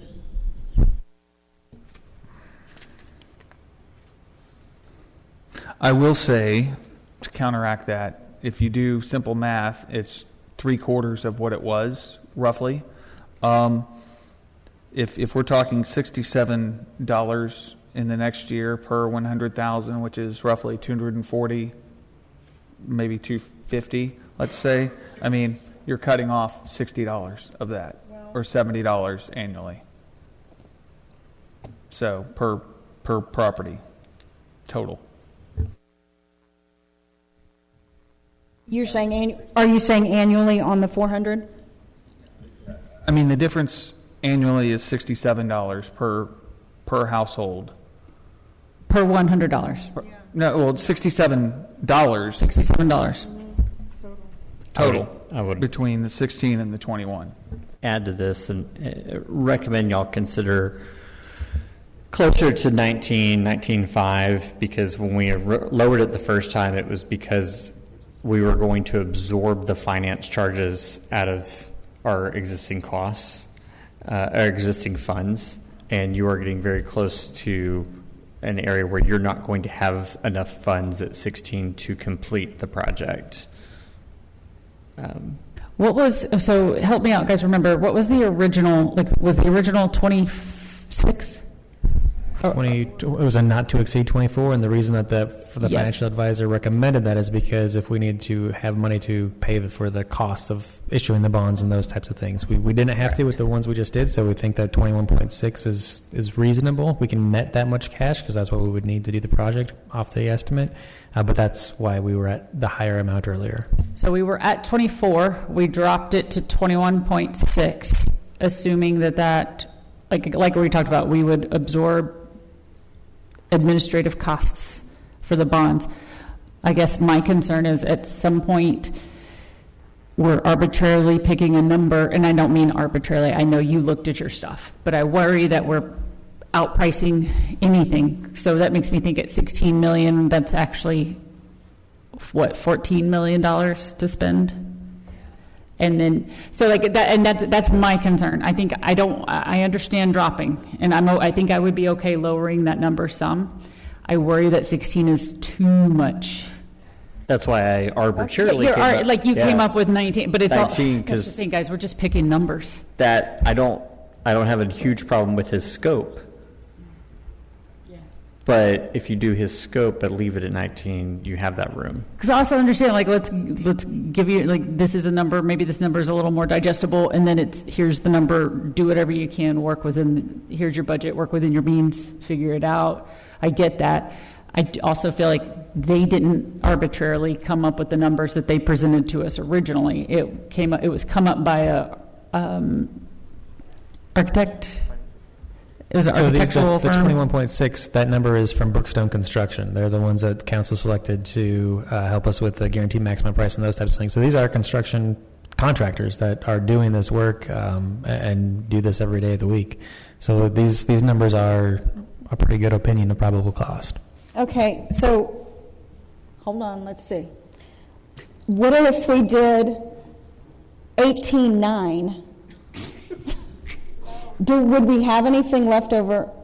So, can I not talk about that anymore? No, I just want to be, so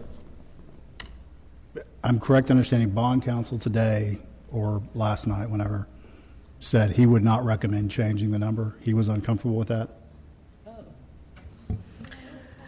Well, he basically stated that what he had written in the propositions could not change, but we do have a not to exceed amount, so I'm pretty sure we've been told that number can be reduced, but nothing else in the proposition can be changed. Okay. Because we had a not to exceed. When the Secretary of State reviews this, No, I'm saying that's... Does anyone have a understanding of past? Have they ever reviewed based on dollar amount? To me, it seems like the Secretary of State's worried about the language. No, right. I just want to, I was kind of trying to make sure I understood what bond counsel was saying, because regardless of what I said earlier, all We've things being also been equal, trying to understand what listen to they've bond been counsel, telling us. right? Yeah. And if we're talking about small changes, then I would definitely encourage council to err on the side of just sticking. I don't want to make a bond change counsel. and then completely throw it out, and we don't get a bond at all, including water and sewer, because they decide it's been they're not happy. Can that happen? Because I agree with that 100%. I don't want to jeopardize the water and sewer. Hold on. Because we're changing something. So, and let me back everything up and say, but it sounds like I may have misheard, and bond counsel was just talking about the language in general, not the number. Want to make this very clear that if we make changes to Prop A, they are not tied together, and if something were to happen with Prop A, they're not going to throw out Prop B because of that. I see what you're saying. We're setting the water and wastewater exactly the way that But I don't think anybody here can guarantee any of that. No. Because something tells me that all it takes is somebody sitting in that office, not you, but the Secretary of State's office to be like, nah, bruh, I don't like it. Yeah. I mean, I'm trusting that our bond counsel has reviewed with the Attorney General and Secretary of State as to what they've submitted us. If I could add just another point real quick, there is information that goes in the voter information guide that will need to change if you change the amount, and it reflects the estimated principal and interest of the bonds and the estimated tax impact, and we'll have to go back and recalculate that.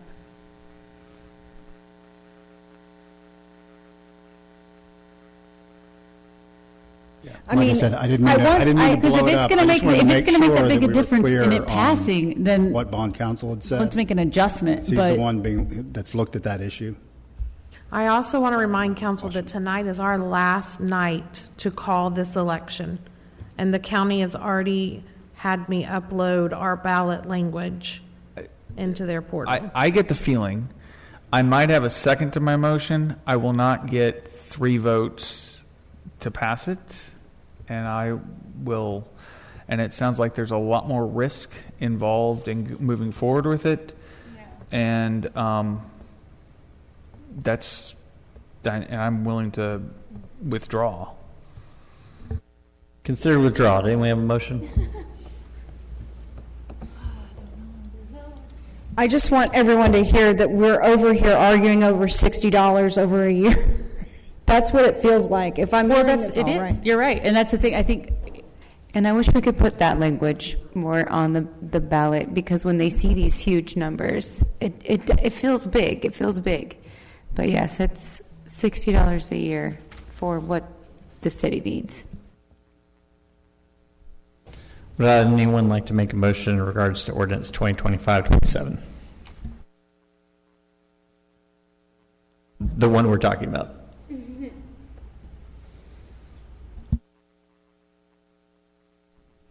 Does anybody think it's worth the gamble to change the amount? I'm asking as a discussion question. I'm not making a motion. I'm talking about Proposition A only at this point. Does anybody think it's worth the gamble at this hour? I mean, I feel like if I move it to 19 or 18, the same people are going to vote no if they're versus 21, if I'm being honest. I concur. Right? I think Say that again. If you move this to 17, 18, 18.8, 17.2599, whatever you want to do it to, the same people who are going to vote no on this are going to vote no on it. Actually, I've spoken to a lot of people that I think are real excited about the city campus, like really excited, and they understand the value of that community space. They get it, and they've been waiting years and years for it. All the things. Love that. And 21 is a very difficult number for them, and it's not. And I've explained the impact I have, but that number is very intimidating. And what my fear is that we get nothing on all of it. So when those people are having, I'm sorry, my thing does not have the little microphone buffer, so I sound like a dragon right now, and I'm sorry about that. Abram. But I think when you have that same thank you. It's aggressive. It's aggressive. I think when you have that same conversation with people, just the secondary thing of, I know it feels like a big number, but this is a difference of $60 a year, and if you don't vote yes on this, what are you losing at the expense of that? And then when it does happen next year, that $60 is not going to be $60. Hold on. I hear you. I feel you. I get it. But I will say this. There are some people who look at, we said no to 10.1, now you're down to 6.5. How much lower can we go? This has been the argument. I get it. And I'm hearing it, so I'm just trying to, let's meet somewhere in the middle. Yeah, I get it. But I don't get it, but I get it. So this is why I'm entertaining, or I was, until he withdrew it, I was entertaining what Councilman Wasson put forward. I think 16's way too low, though. We're going to get ourselves in a pickle. We're going to get ourselves in a big pickle at 16, I feel. Well, 18 may not be. No, that's at least 21 is a lot. At the end of the day, though, I think what we're doing by reducing it is going on feeling, which, quite frankly, when it comes to a political choice at the ballot box, that's 88% of it. But the way you counter that is through education and information and letting people know. So those of us that are in favor of Prop A, I'd say outside of our council hats, we have our work cut out for us in disseminating information and doing that. And if it's 21.6, it's 21.6. Make a comment that I am honestly shocked at the number of people just that I personally have had to explain how property valuation and property taxes work in the last month. And I know for a fact other council members have been even holding meetings to try to educate people on how their property taxes work.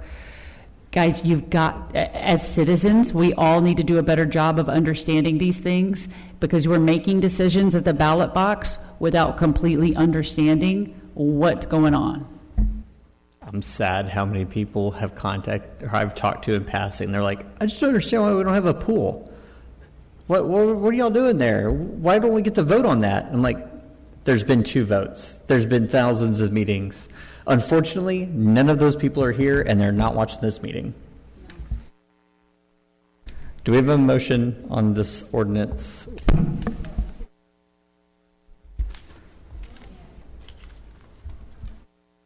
Hold on.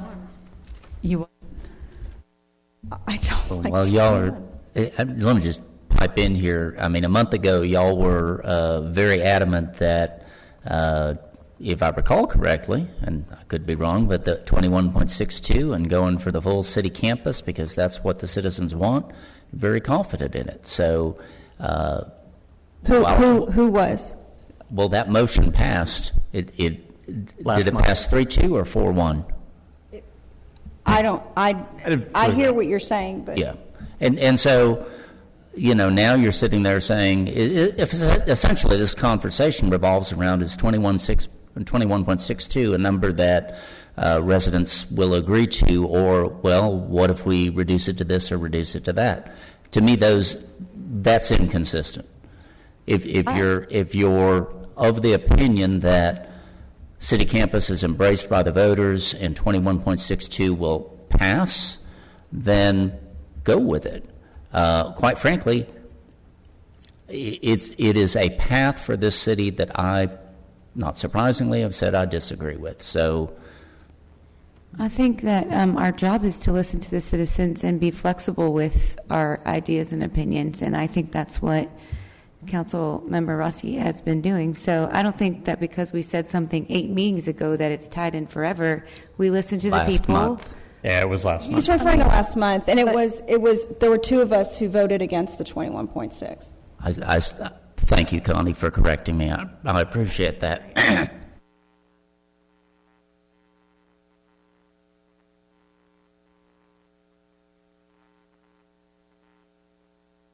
Okay. I'm just going to go for it, I guess. I will make a motion to approve ordinance number 2025-27. And we've got our work cut out for us, but we can do it. And I will second that. We have a motion to approve the ordinance as written, and a second.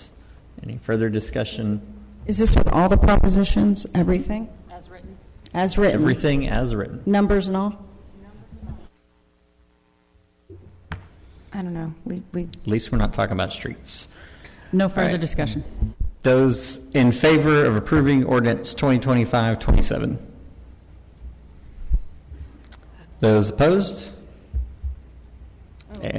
Sorry, go ahead. I was distracted.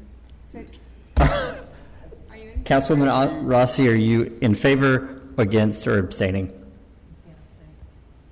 I'm not going to abstain. Okay. This is for all Are you 3 of in them, exactly favor? the way they're written, everything. Yes. Are you in favor? Fine. Or Fine. abstain? I'll be in favor. Motion passes unanimously. Moving on to Item G3, consider resolution selecting a firm to provide pool design services and authorizing city manager to negotiate a contract with the selected firm, Austin Blease. Mayor, councilors, back in June, council directed us to go out for an RFQ for pool design services. Council wanted wanted firms with experience between $4 and $6 million. In accordance with the Texas Government Code, professional services such as architecture and engineering must be procured based on demonstrated competence and qualifications rather than price. So the city followed the qualifications-based selection process as required by law. We published RFQ on July 2nd, opened the proposals on August 4th. City staff, consisting of myself, the assistant city manager, and the Parks and Rec manager, evaluated the proposals using a standardized scoring matrix based on the criteria set forth in the RFQ. That evaluation considered submission quality, experience with aquatic facilities, qualifications of the project team, project management, and proposed project approach. The highest ranked firm was Brandsetter Carroll with a total score of 94.3 out of 100. The full ranking sheet is available in the packet a few pages down if anybody wants to read through all of that. We broke down their point breakdown as well. They have offices in Dallas and Denton, and the proposed project staff have experience working with Texas cities including Allen, Cactus, Cedar Hill, and Edinburgh. Cactus project was also a zero-depth entry pool designed for families with shades and water benches. It also includes kids' play area, lap pool, water slide. The total cost was $4 million in 2022. They have experience working with pools that are in the floodplain like ours would be, and while they have aquatic design and landscape architecture in-house, they're proposing to use sub-consultants for the structural and MEP. Their proposed schedule is a 2025 project kickoff, concept design and community engagement September, October, preliminary design November, December, construction documents January through March with bidding in April and May, construction starting in summer of 2026 and opening for the 27 pool season. So tonight, council is selecting the company to begin negotiations with for a contract for services. That contract will be brought back to council for approval, hopefully at the September council meeting. It should be noted that Method Construction submitted a proposal via email after the deadline, but staff ranked them anyway. Residents have reached out to council about the pool that Method Construction is currently doing. Another resident who is in the home building business reached out to us asking to look at KGA DeForest. They're a landscape architect firm working with other consultants to design pools for HOAs in the area. They did send over some 3D renderings, but they didn't give us any information about sub-consultants. So at the time of this was written, we still haven't received anything to actually evaluate their capabilities on a whole. It's important to note that if council chooses to forego community engagement and instead select a concept design independently, as we've been through community engagement for a couple of years now, if council wants to just select a pooled concept, we can do that. That would save us some time through the whole process as well. But we should be advised of that direction at this point in time, as that would have impact on the contract negotiations. Council has also received the proposals and had a chance to review everything. Happy to answer any questions y'all might have. Just one question about the process without getting too far in the weeds. I know that somewhere, whether it was on the website or something, there was a date that said something about something due by January of 2025, which clearly was a misprint, right, and clearly was referring to another thing. And I would think that most people interested in the project would have raised a question or asked or gone further in that. I'm not in that industry, so I can't put myself in their shoes. The RFQ document that was published had the correct dates and times. The one that got onto the website was wrong. We did correct that before the closing date. But I'm confident that didn't cause anybody to not submit, because anybody that's remotely familiar with this process of how to submit a proposal would go look at the RFQ documents, especially using a site like BidNet Direct, which is very easy to use. I think most reputable people that would be using this, trying to submit a proposal, would have done a little bit of due diligence on that. We received 10 proposals. Is that in line? Is that normal? Do we usually get 100? Do we usually get 2? How does that fare with certain RFQs? So keeping in mind every project's different. Yeah, every project's different. The last time we went out for a major thing was back when we went out for engineering services for water, wastewater, streets, those types of things. I think we had about 11 or 12 at that point, but that's a little more specialized than pools. So I think this is a good number of proposals to evaluate. Were the dates correct on BidNet Direct? Yes, they were. Okay. So where does the city post our RFQs? We use BidNet Direct to post everything. They handle all of the people can download the documents for there, and they can submit the documents there. That way, you've got timestamps of when people submit, when it's all open. Make sure that it's a lot safer, a lot more secure than just paper packets coming in. And also, it's a lot easier from a staff perspective. We're not handling all those paper packets when we typically just use the digital versions anyway.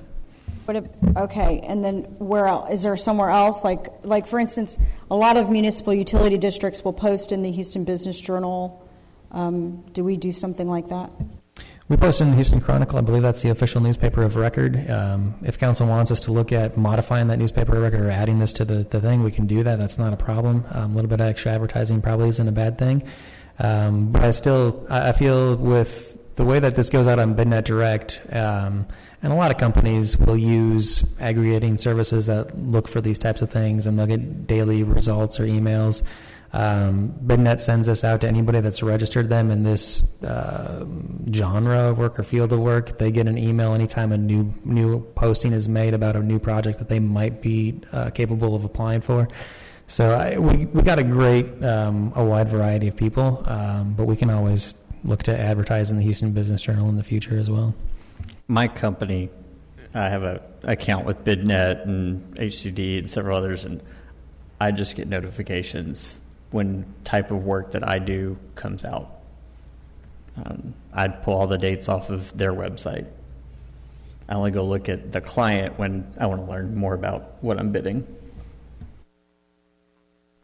Yeah, just on that point in terms of publication of notice with respect to this RFQ and others, that is something, obviously we don't need to take it up right now, but that is something, even like the notice of intent to issue that was issued back to, as to the COs.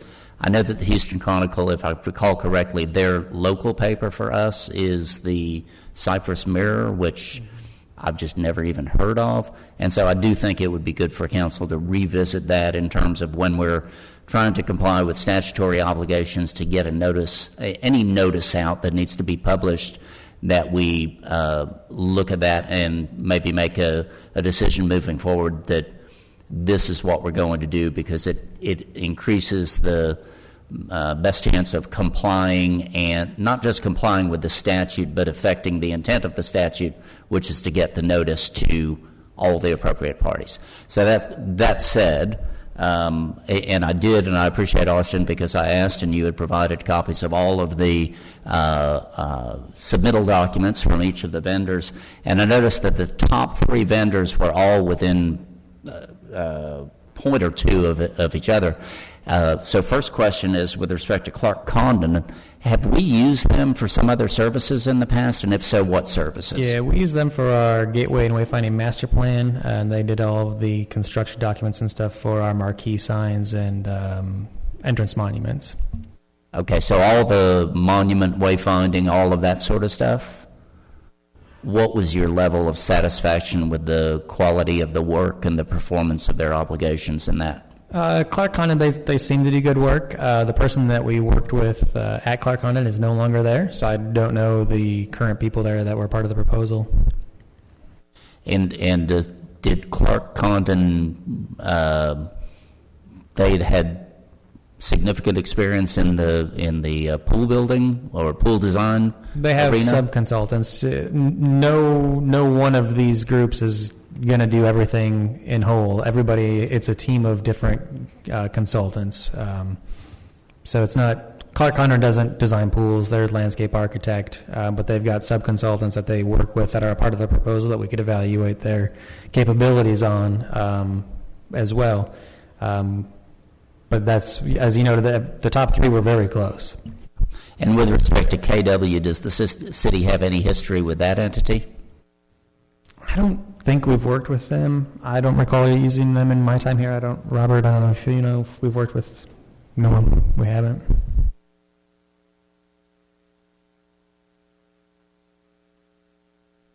So, I mean, while those point score, I mean, to me, the point scores all really almost make it a toss-up. And the presentations by each of those three top scorers, you know, the presentations were professional and comprehensive. Do any of them have, as a design firm, have the other capabilities, the professional engineers, all of the other trades isn't the correct term, but do any of them have all of those capabilities in-house as compared to having to use subs?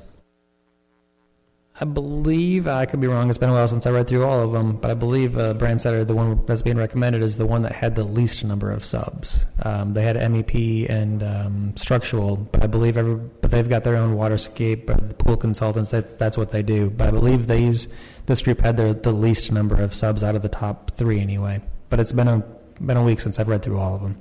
Were they the ones that they've got kind of a Kentucky relation, but they've got a Texas presence? Yeah, they're based out of Ohio, maybe. Maybe it was Kentucky. I don't remember right offhand. Okay, thank you.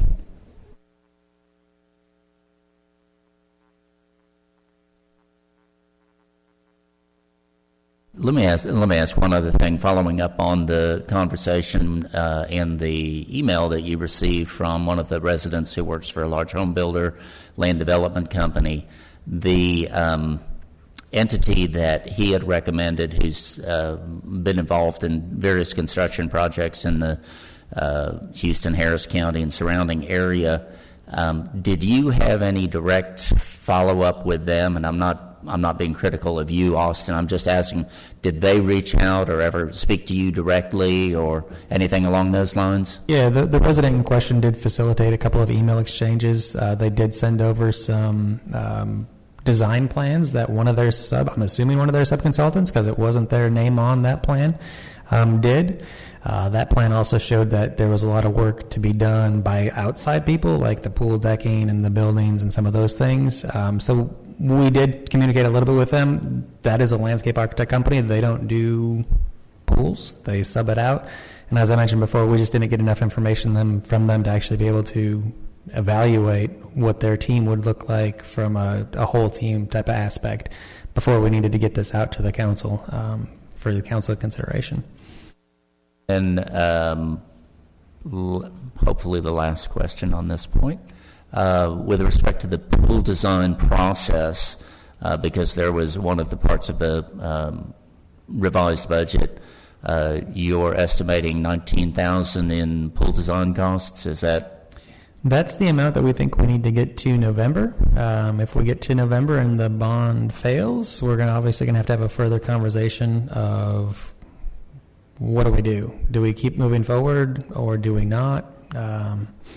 So we're trying to make sure we got enough money in there to get us past the November election to see if we can go forward. If the bond passes, then we'll use the bond proceeds to help pay for the rest of the design and the rest of the pool work. But if it doesn't pass, we're going to have a conversation as to where we go.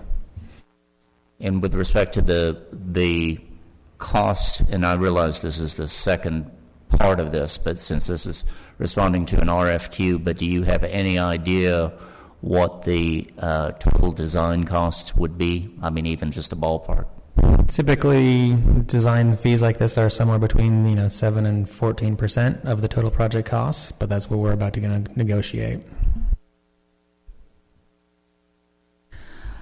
7. Can I just clarify? I don't see a motion, like a resolution number or anything. I see the motion, but I don't see a number. Is that correct? Yes, that is correct. Clarification. Yeah, the resolution number got left off. It's 2025-55. We're implementing a new agenda software. This was our first month using it, so. Okay, so with this one, somebody would need to make a motion with that number and also naming the suggested company. Is that correct? It's already in there if you use the top-rated company.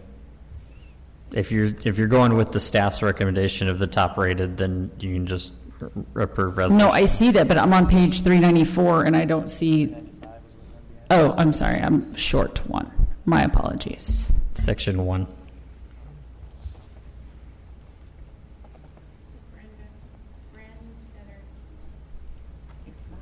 It's right. Middle of the page, section 1, that the city council hereby selects Brandsetter Carroll as the most qualified to move forward. Okay, and it's okay to do that without the number, without the resolution number? Yes. Yes, because the minutes will reflect the resolution number. What matters is the one I signed over here. Okay, I just wanted to make sure. All right, I'll make a motion for City Council to select Brandstetter Carroll as the firm for pool design services. I'll second that. A motion and a second. All those in favor? Motion passes. Moving on to consider resolution 2025-54, authorizing city manager to enter into a master service agreement with Austin, will you pronounce that for me the first time, just to make sure? Aoka, I believe. There we go. It is Aoka. Maisha Johnson.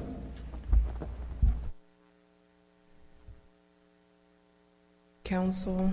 Oh, okay. Good evening, Mayor and Council. For the past 5 years, the City of Jersey Village has contracted with Safe Built, which was formerly BBG Consulting, to provide essential community development services, including plan review, building inspections, and related functions. As a part of our continued effort to enhance service delivery, improve our turnaround times, and expand capabilities, the city is recommending entering into a new agreement with Aoka Engineering. Aoka Engineering is a qualified and experienced provider of building department services, offering a range of plan review, building inspection, including virtual, building official, and planning and zoning support services. Their team includes 10 ICC certified master code professionals, TS, BPE, licensed plumbing inspectors, and other ICC certified professionals, each with a minimum of 10 years of experience. In addition to core services, Aoka can also serve as a backup for our public works plan review and inspection, fire protection plan review, emergency response and preparedness support, and code enforcement services. Aoka promises to excel in leveraging technology, offering fully digital plan reviews, an option to use their proprietary Veritex Plans platform for a streamlined file submission and retrieval. They also integrate with all major municipal software systems, including the system that we're using currently.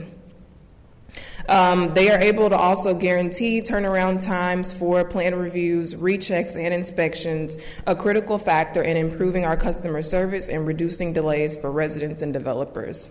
By entering into this agreement, the city will benefit from enhanced efficiency, more streamlined permitting services, and continued high standard for service for community development functions.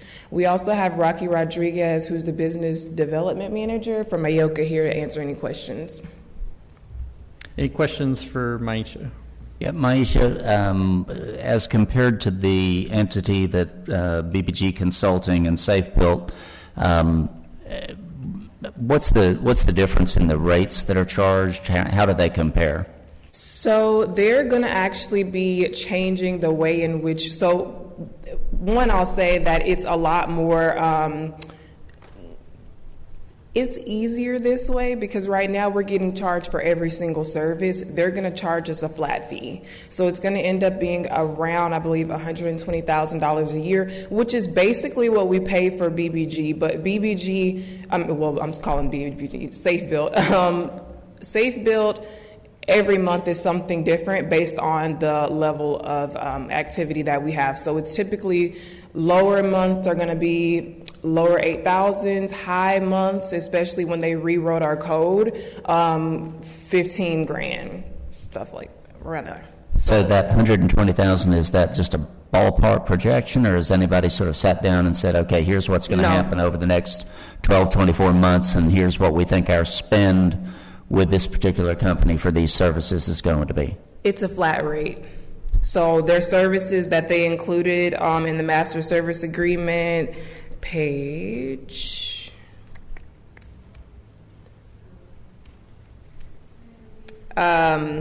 it's page 413. It includes that they're gonna, so all our plan reviews, inspections, and our certified building official service, which currently we don't have here, they'll actually give us a building official that will be on, here 1 day a week. And this does it. Oh, go ahead. Did Safe Build not do that? No. Safe Build like to do virtual inspection. What? Oh, I'm sorry, Sam. I was going to say, and it might be helpful. I know the gentleman right behind you has, probably a lot to say about his company. So maybe if you could just, for the benefit of myself and other council, explain how your company does business, why council should approve this contract to authorize the city to execute the contract with you, and what benefits it brings to the city of Jersey Village. Yes, sir. Thank you very much, Mayor and Council. Thanks so much for your time this evening. Again, my name is Rocky Rodriguez with AOCA Engineering. And so part of what makes us different is we have a local presence, right? We've got regional office based in DFW, here in the Houston region, and in San Antonio. And so we like to be a true partner in our communities. Right, very, very involved in those communities. So when you talk about having that local presence, Maisha touched on it, right? We want to have standing hours here at the city. We want to be a true partner, right? So that your staff can leverage our experience, our expertise, our services at your disposal, right? One thing that we're really, really proud of is from top to bottom, is communication. I think that's what sets us apart, right? We answer the phone similar to your public safety, right? When you guys call, you will get a response. So we don't hide. We're there to help you because we understand that being at the forefront, being responsive is of the utmost importance, not only to the citizens, but to the contractors and developers that are doing business with the city. I wanted to just get some clarification. I was reading through the services provided, and I just kind of wanted to verbally hear that means somebody will be available for planning and zoning meetings? Yes, ma'am. That is correct. If the need arises and you need us available in planning and zoning meetings, we are up to the task. We do that currently for several communities. Thank you. That's kind of crucial. And will you have a direct contact or a relationship with our permitting clerk as well? Yes, ma'am. That's the plan. That is the plan moving forward. Having more presence here, being part of your building official team staff, top to bottom. And so we think obviously leveraging that person here in house, right, will give you guys that flexibility.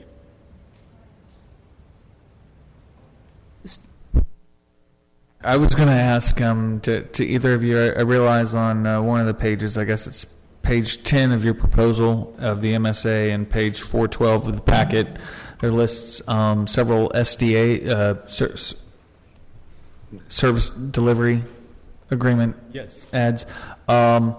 Those, I believe, are pretty promising, and I don't know if they're aggressive or not, but I think everybody could be happy if those are met. I did not necessarily see that there was any obligations to those timelines. Is that anywhere in the contract, or is that just kind of this is what we tend to do? We guarantee that. We guarantee 5 business days, right, for anything valued under $5 million. Anything over $5 million, we guarantee 10. I will tell you, right, just from our own KPIs that we measure and hold ourselves against, it's much lower. It's actually 3.2 days and just a tad over 7. And so we're very proud of those turnaround times. So to clarify, somebody puts in a permit, like a request for it, it would take like 5 days for a regular house? Yes, ma'am. For us to do the initial review. Now, that doesn't include, right, anything that we have to go back and do a secondary review or a third review, right, if we're requiring particular information or documentation. But yes, to do that first phase review, that is correct. Maisha, how long would it take the other company? Currently, I think Austin looked it up. It's about 14-ish days for permits to be approved, but that is kind of skewed a little bit by some of the permits that are a lot quicker, like some water heater, roofing permits, those types of things that really don't take a lot. If you take those ones out, I think it's about 21 days maybe. Also, if you're turning around's 3.2, guaranteed in 5, that's for first review.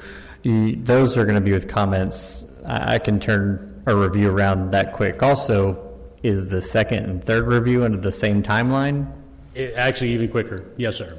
And so, again, one of the things that Maisha touched on is we have 10 ICC certified MCPs, which is the highest level of designation you can get in the building code profession. There's 1,000 out there. We have 1%, right? And we're a company of about 60 individuals. So that's something we're very, very proud of, right? And so that professionalism, that level of experience that we bring, we obviously relay to you, and so that helps us expedite.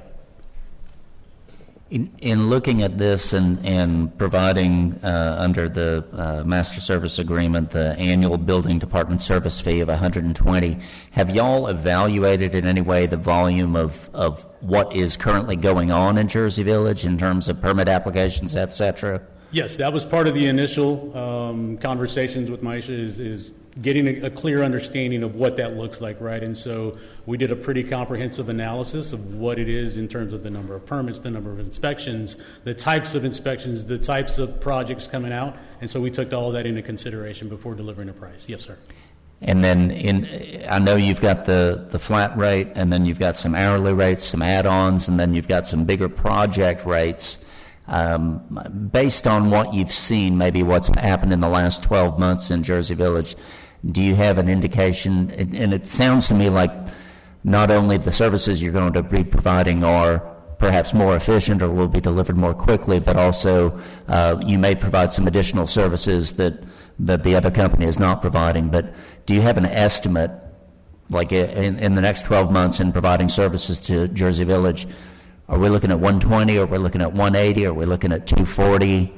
That's a great question, right? And it's a little hard for me to answer because one of the things that we're very, very proud of is once we get acclimated with the city or a jurisdiction, the propensity for them to use us in other capacities, right, increases based on our performance.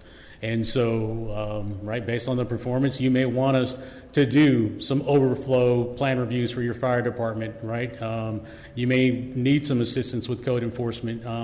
We've definitely helped cities and other jurisdictions out of situations where they have extended FMLA situations that may arise, right? That's an unforeseen kind of circumstance, and so nobody can kind of predict that. But we're able to fill in those needs and fill in those gaps as needed. And you mentioned your presence in Dallas and San Antonio.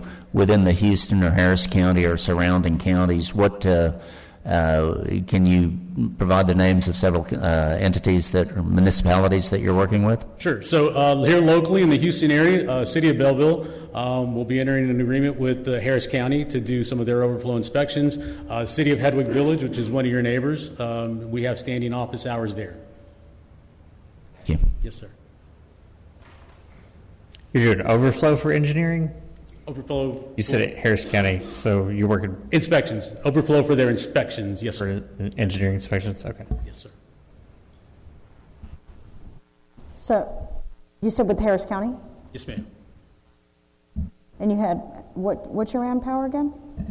What was your manpower? We have a staff of about 60. How many? 60. 60. 60. Yes, ma'am. Okay.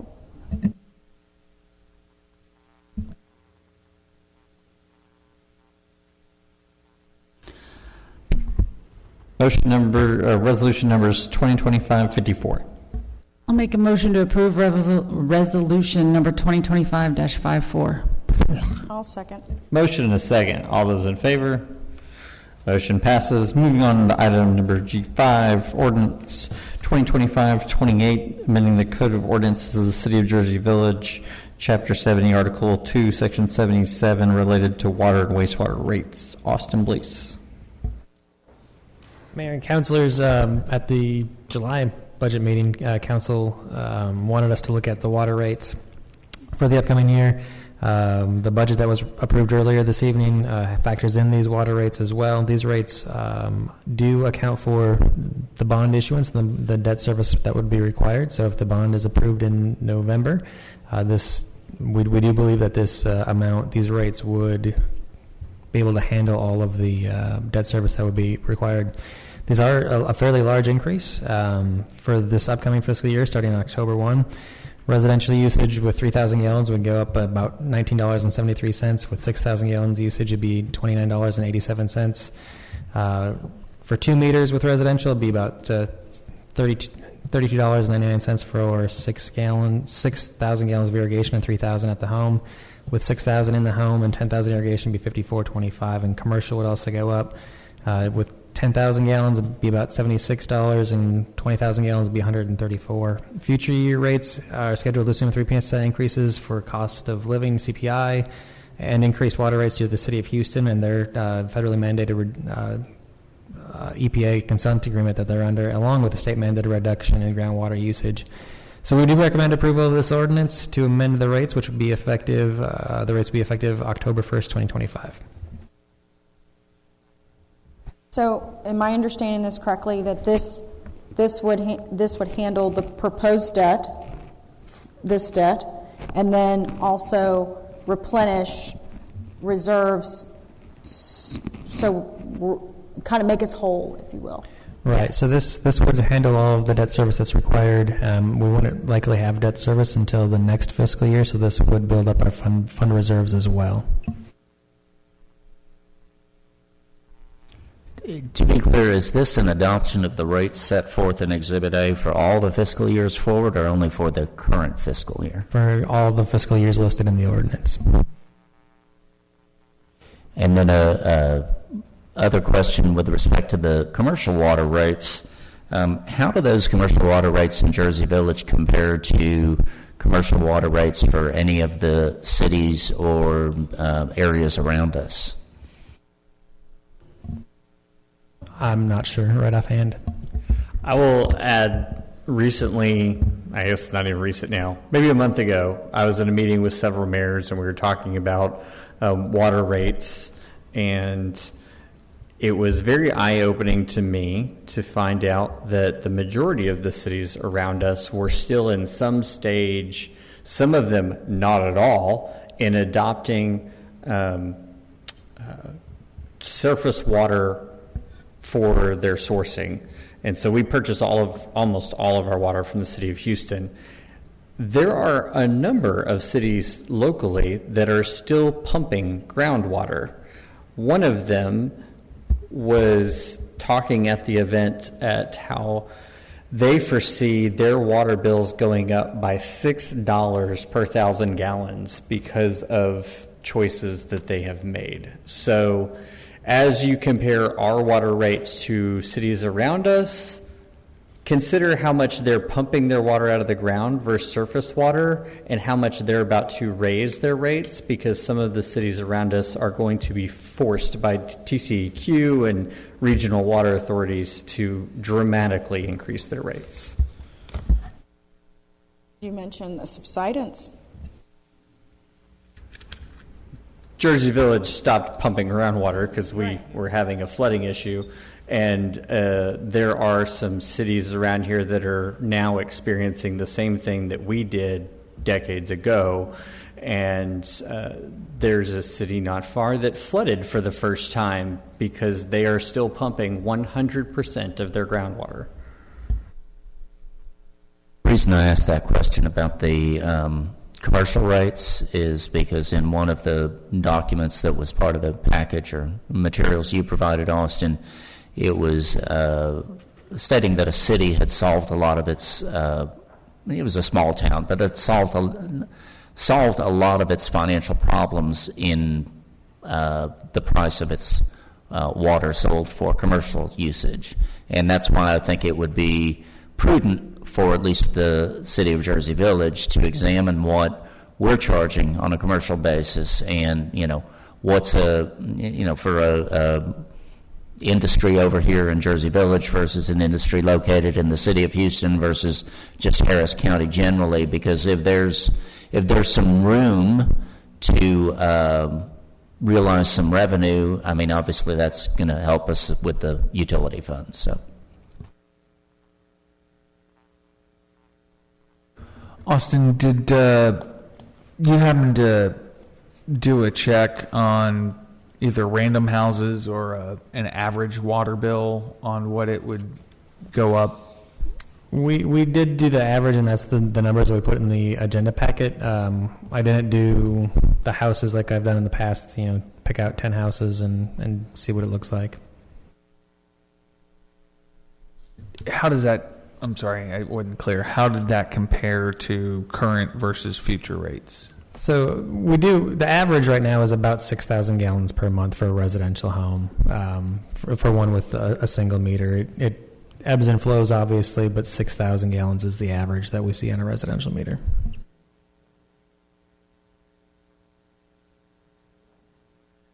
There's so much fluctuation in usage from one household to the next. It's really hard. So I just picked some usage just to illustrate, and that's where the numbers that came from that are in the agenda summary, just to illustrate what the increase would be. I'm sorry, I missed the word increase in that term. Thank you. Yes. Jennifer. Smack dab in the middle of page 419.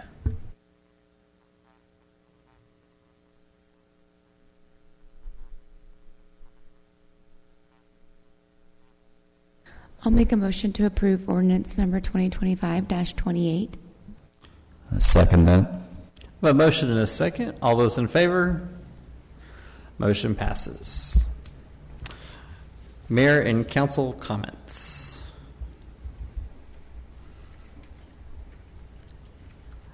Not remember which end I started on. Councilman. There we go. Councilmember Mitchum. Well, I'll say forward to the election. I think we have our work cut out for us, but I think with some proper education and good, easy, digestible way to explain things, I think we can get what the city really needs. And I do hope that the city can see that it is something we really, really, really do need, and it's been a long time coming for not only this council, but councils upon councils, maybe like 4 deep now, of a vision. So I'll say school's back in session. Traffic is back to trafficking. And I'm ready for the cold weather already. Almost. A couple more weeks. Come on, Halloween. That was very educational. So I want to thank everybody who came out this evening and participated, and people that have contacted us with respect to issues about the budget, about the tax rate.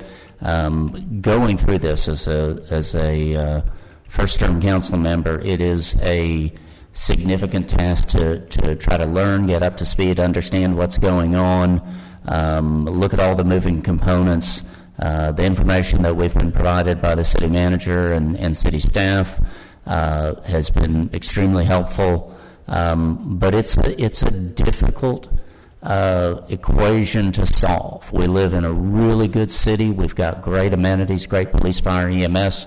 We don't have the tax base of property tax and property values that cities like West U and Bel Air have, and we don't have the volume of economic development and retail generating sales tax like those cities and other cities. And so, while everybody loves Jersey Village, and everybody, I think the vast majority of people live here because of the excellent police, fire, EMS, because of the sense of community, ultimately, we need to work hard to build economic development. Ultimately, by doing that and by there's a cost of building amenities, but that also results in an increase in home values, which will in fact raise your taxes. Home values go up, even if the percentage stays the same, your dollar for dollar tax is going up. But that's just a byproduct of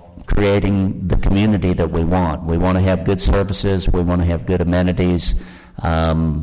Please reach out to me if you want to talk about this, because like I said, it's been very eye-opening for me as I'm learning all of it, and I'm happy to discuss via town halls or meetups over coffee or whatever, so we can all try to get on the same page in line, or at least rowing in the same direction to try to improve Jersey Village. I 100% agree on the economic development and increasing the sales tax base. I think if you'll look at the current year's budget, it's about 50-50 of property tax versus what the city income will come in with sales tax. Of course, half that sales tax will go to the JV Crime Control District and the Fire Control District, which are great entities as well. Again, also, I think having the opportunity to walk through and explain the procurement process, which we passed our own policy as a result of the state mandated policies, that drives a lot of our decisions. And in fact, that drives a lot of good businesses away from bidding on city items or any municipality or any government property items because it is cumbersome. And so that's why you sometimes see the same businesses over and over throughout participating in government services because they're the ones who have geared themselves towards that. But I'm happy to sit down with you or with a group of friends or whatever and explain this and explain inner workings of the city, just like Councilmember Hughes has volunteered, and all of us, I think, are willing to do the same thing. So, listen, it's $69 million is a lot of money, and I think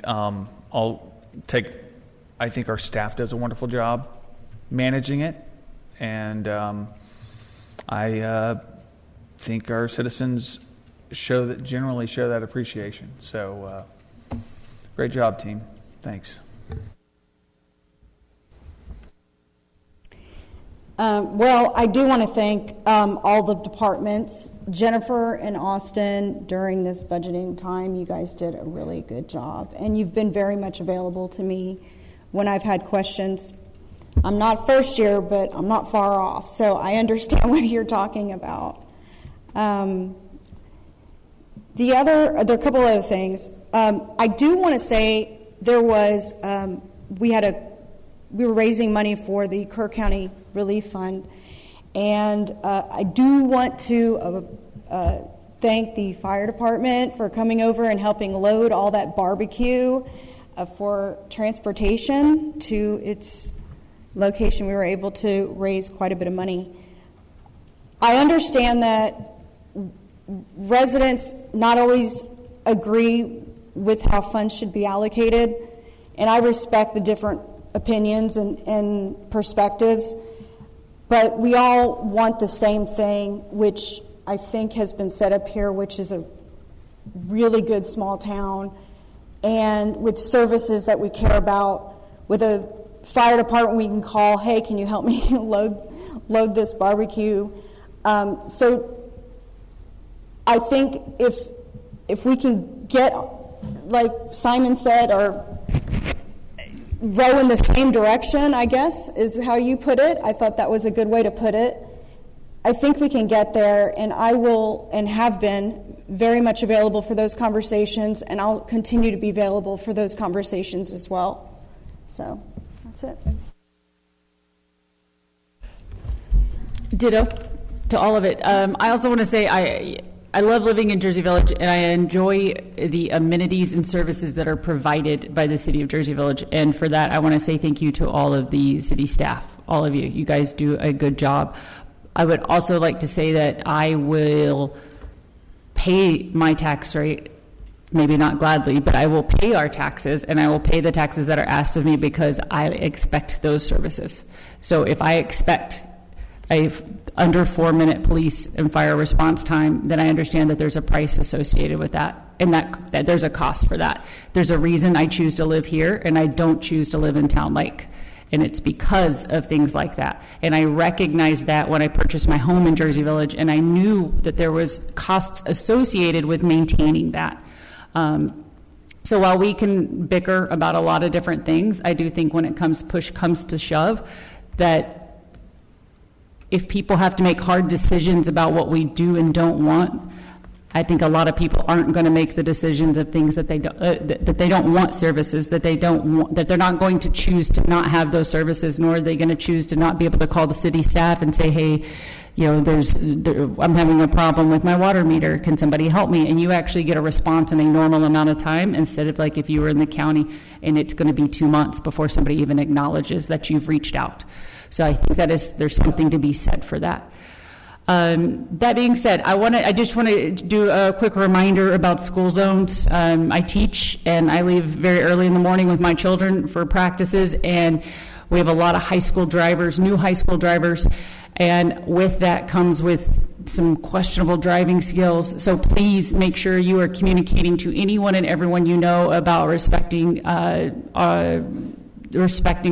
rules of the road. It's scary out there where people are trying to cross the streets, and people are out jogging in the mornings when it's dark and there's kids driving. It's just be aware and please be careful. Okay, I'm done. I was really excited to end the meeting, and then I realized, Austin, in relation to the pool item, you didn't get your answer for citizen input, correct? I don't believe council provided any direction as to that. So I was assuming council wanted the community engagement. We need to briefly move back to regular agenda item G3. Earlier, Austin stated that we needed some feedback as to whether or not council wants to re-engage for citizen input. We've done a lot of that over the last 3 years. Does anyone have a suggestion on the direction that we go? I would say have one, maybe 2 town halls, make it well publicized, well known, come on down, give your opinion. You're not going to, I mean, let's be realistic. You're not going to get consensus, but you're going to get some feedback, and you're going to have an opportunity to hear. And if it's well publicized and residents come down and express their opinions, then those opinions can go into the hopper, and then a decision can be made. I would not advocate, using a consultant, outside consultant, going through an extensive process, putting stickers on a board or whatever plans have been done in the past. But I think just a town hall and allowing people to say, hey, here's what I think and why, and that we as city council listen to that and then make some good decisions. I mean, I wouldn't knock the sticker thing. The attendance rate for that was far more than any town hall we've had as far as the amount of people that responded. The thing where we put the stickers on all of it, I mean, there was far more attendance in the town halls. I feel like the town halls all go great. We get the same people every time that I know of. I mean, but I'm happy with any. I think the stickers are a pretty standard way to get the feedback, especially not everybody wants to speak in front of a crowd. So I think doing the stickers is a part of the process. One of the many ways. I can understand what Councilmember Hughes said, though. It's like not an extended process. And I think personally one of the things I've been advocating for in the pool selection is that there would be opportunity for citizen feedback. So on that alone, I'd say 1 or 2 events, have it and wrap it up mid-October so we can get started with the design or whatever length of time it takes. What has been your best citizen input data collection? Like when you did for the bridge, the survey, was that the best? I think we'll probably look to do online because that just works better for some people. Fill out your comments and let us see those. I think the timing would work well enough to have a booth or something at the Fall Frolic, and then we can maybe do an open house or something like that as well. I think maybe an input injection around the beginning of design, and then online, and then 90% design comments. Does that make sense? Wait, say that again. And the point's to have the design, I guess, like a concept or something before the election. No.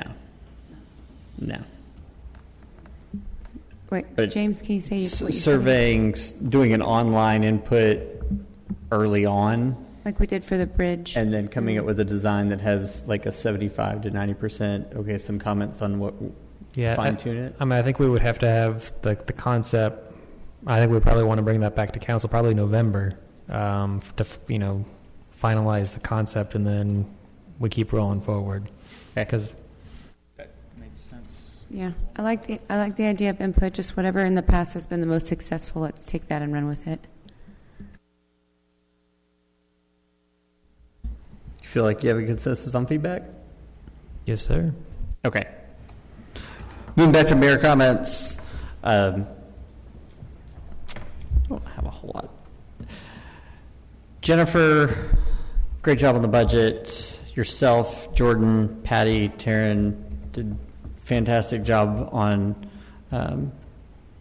lots of input that was given, and I know that you participated in probably almost all the meetings, which are many dozen.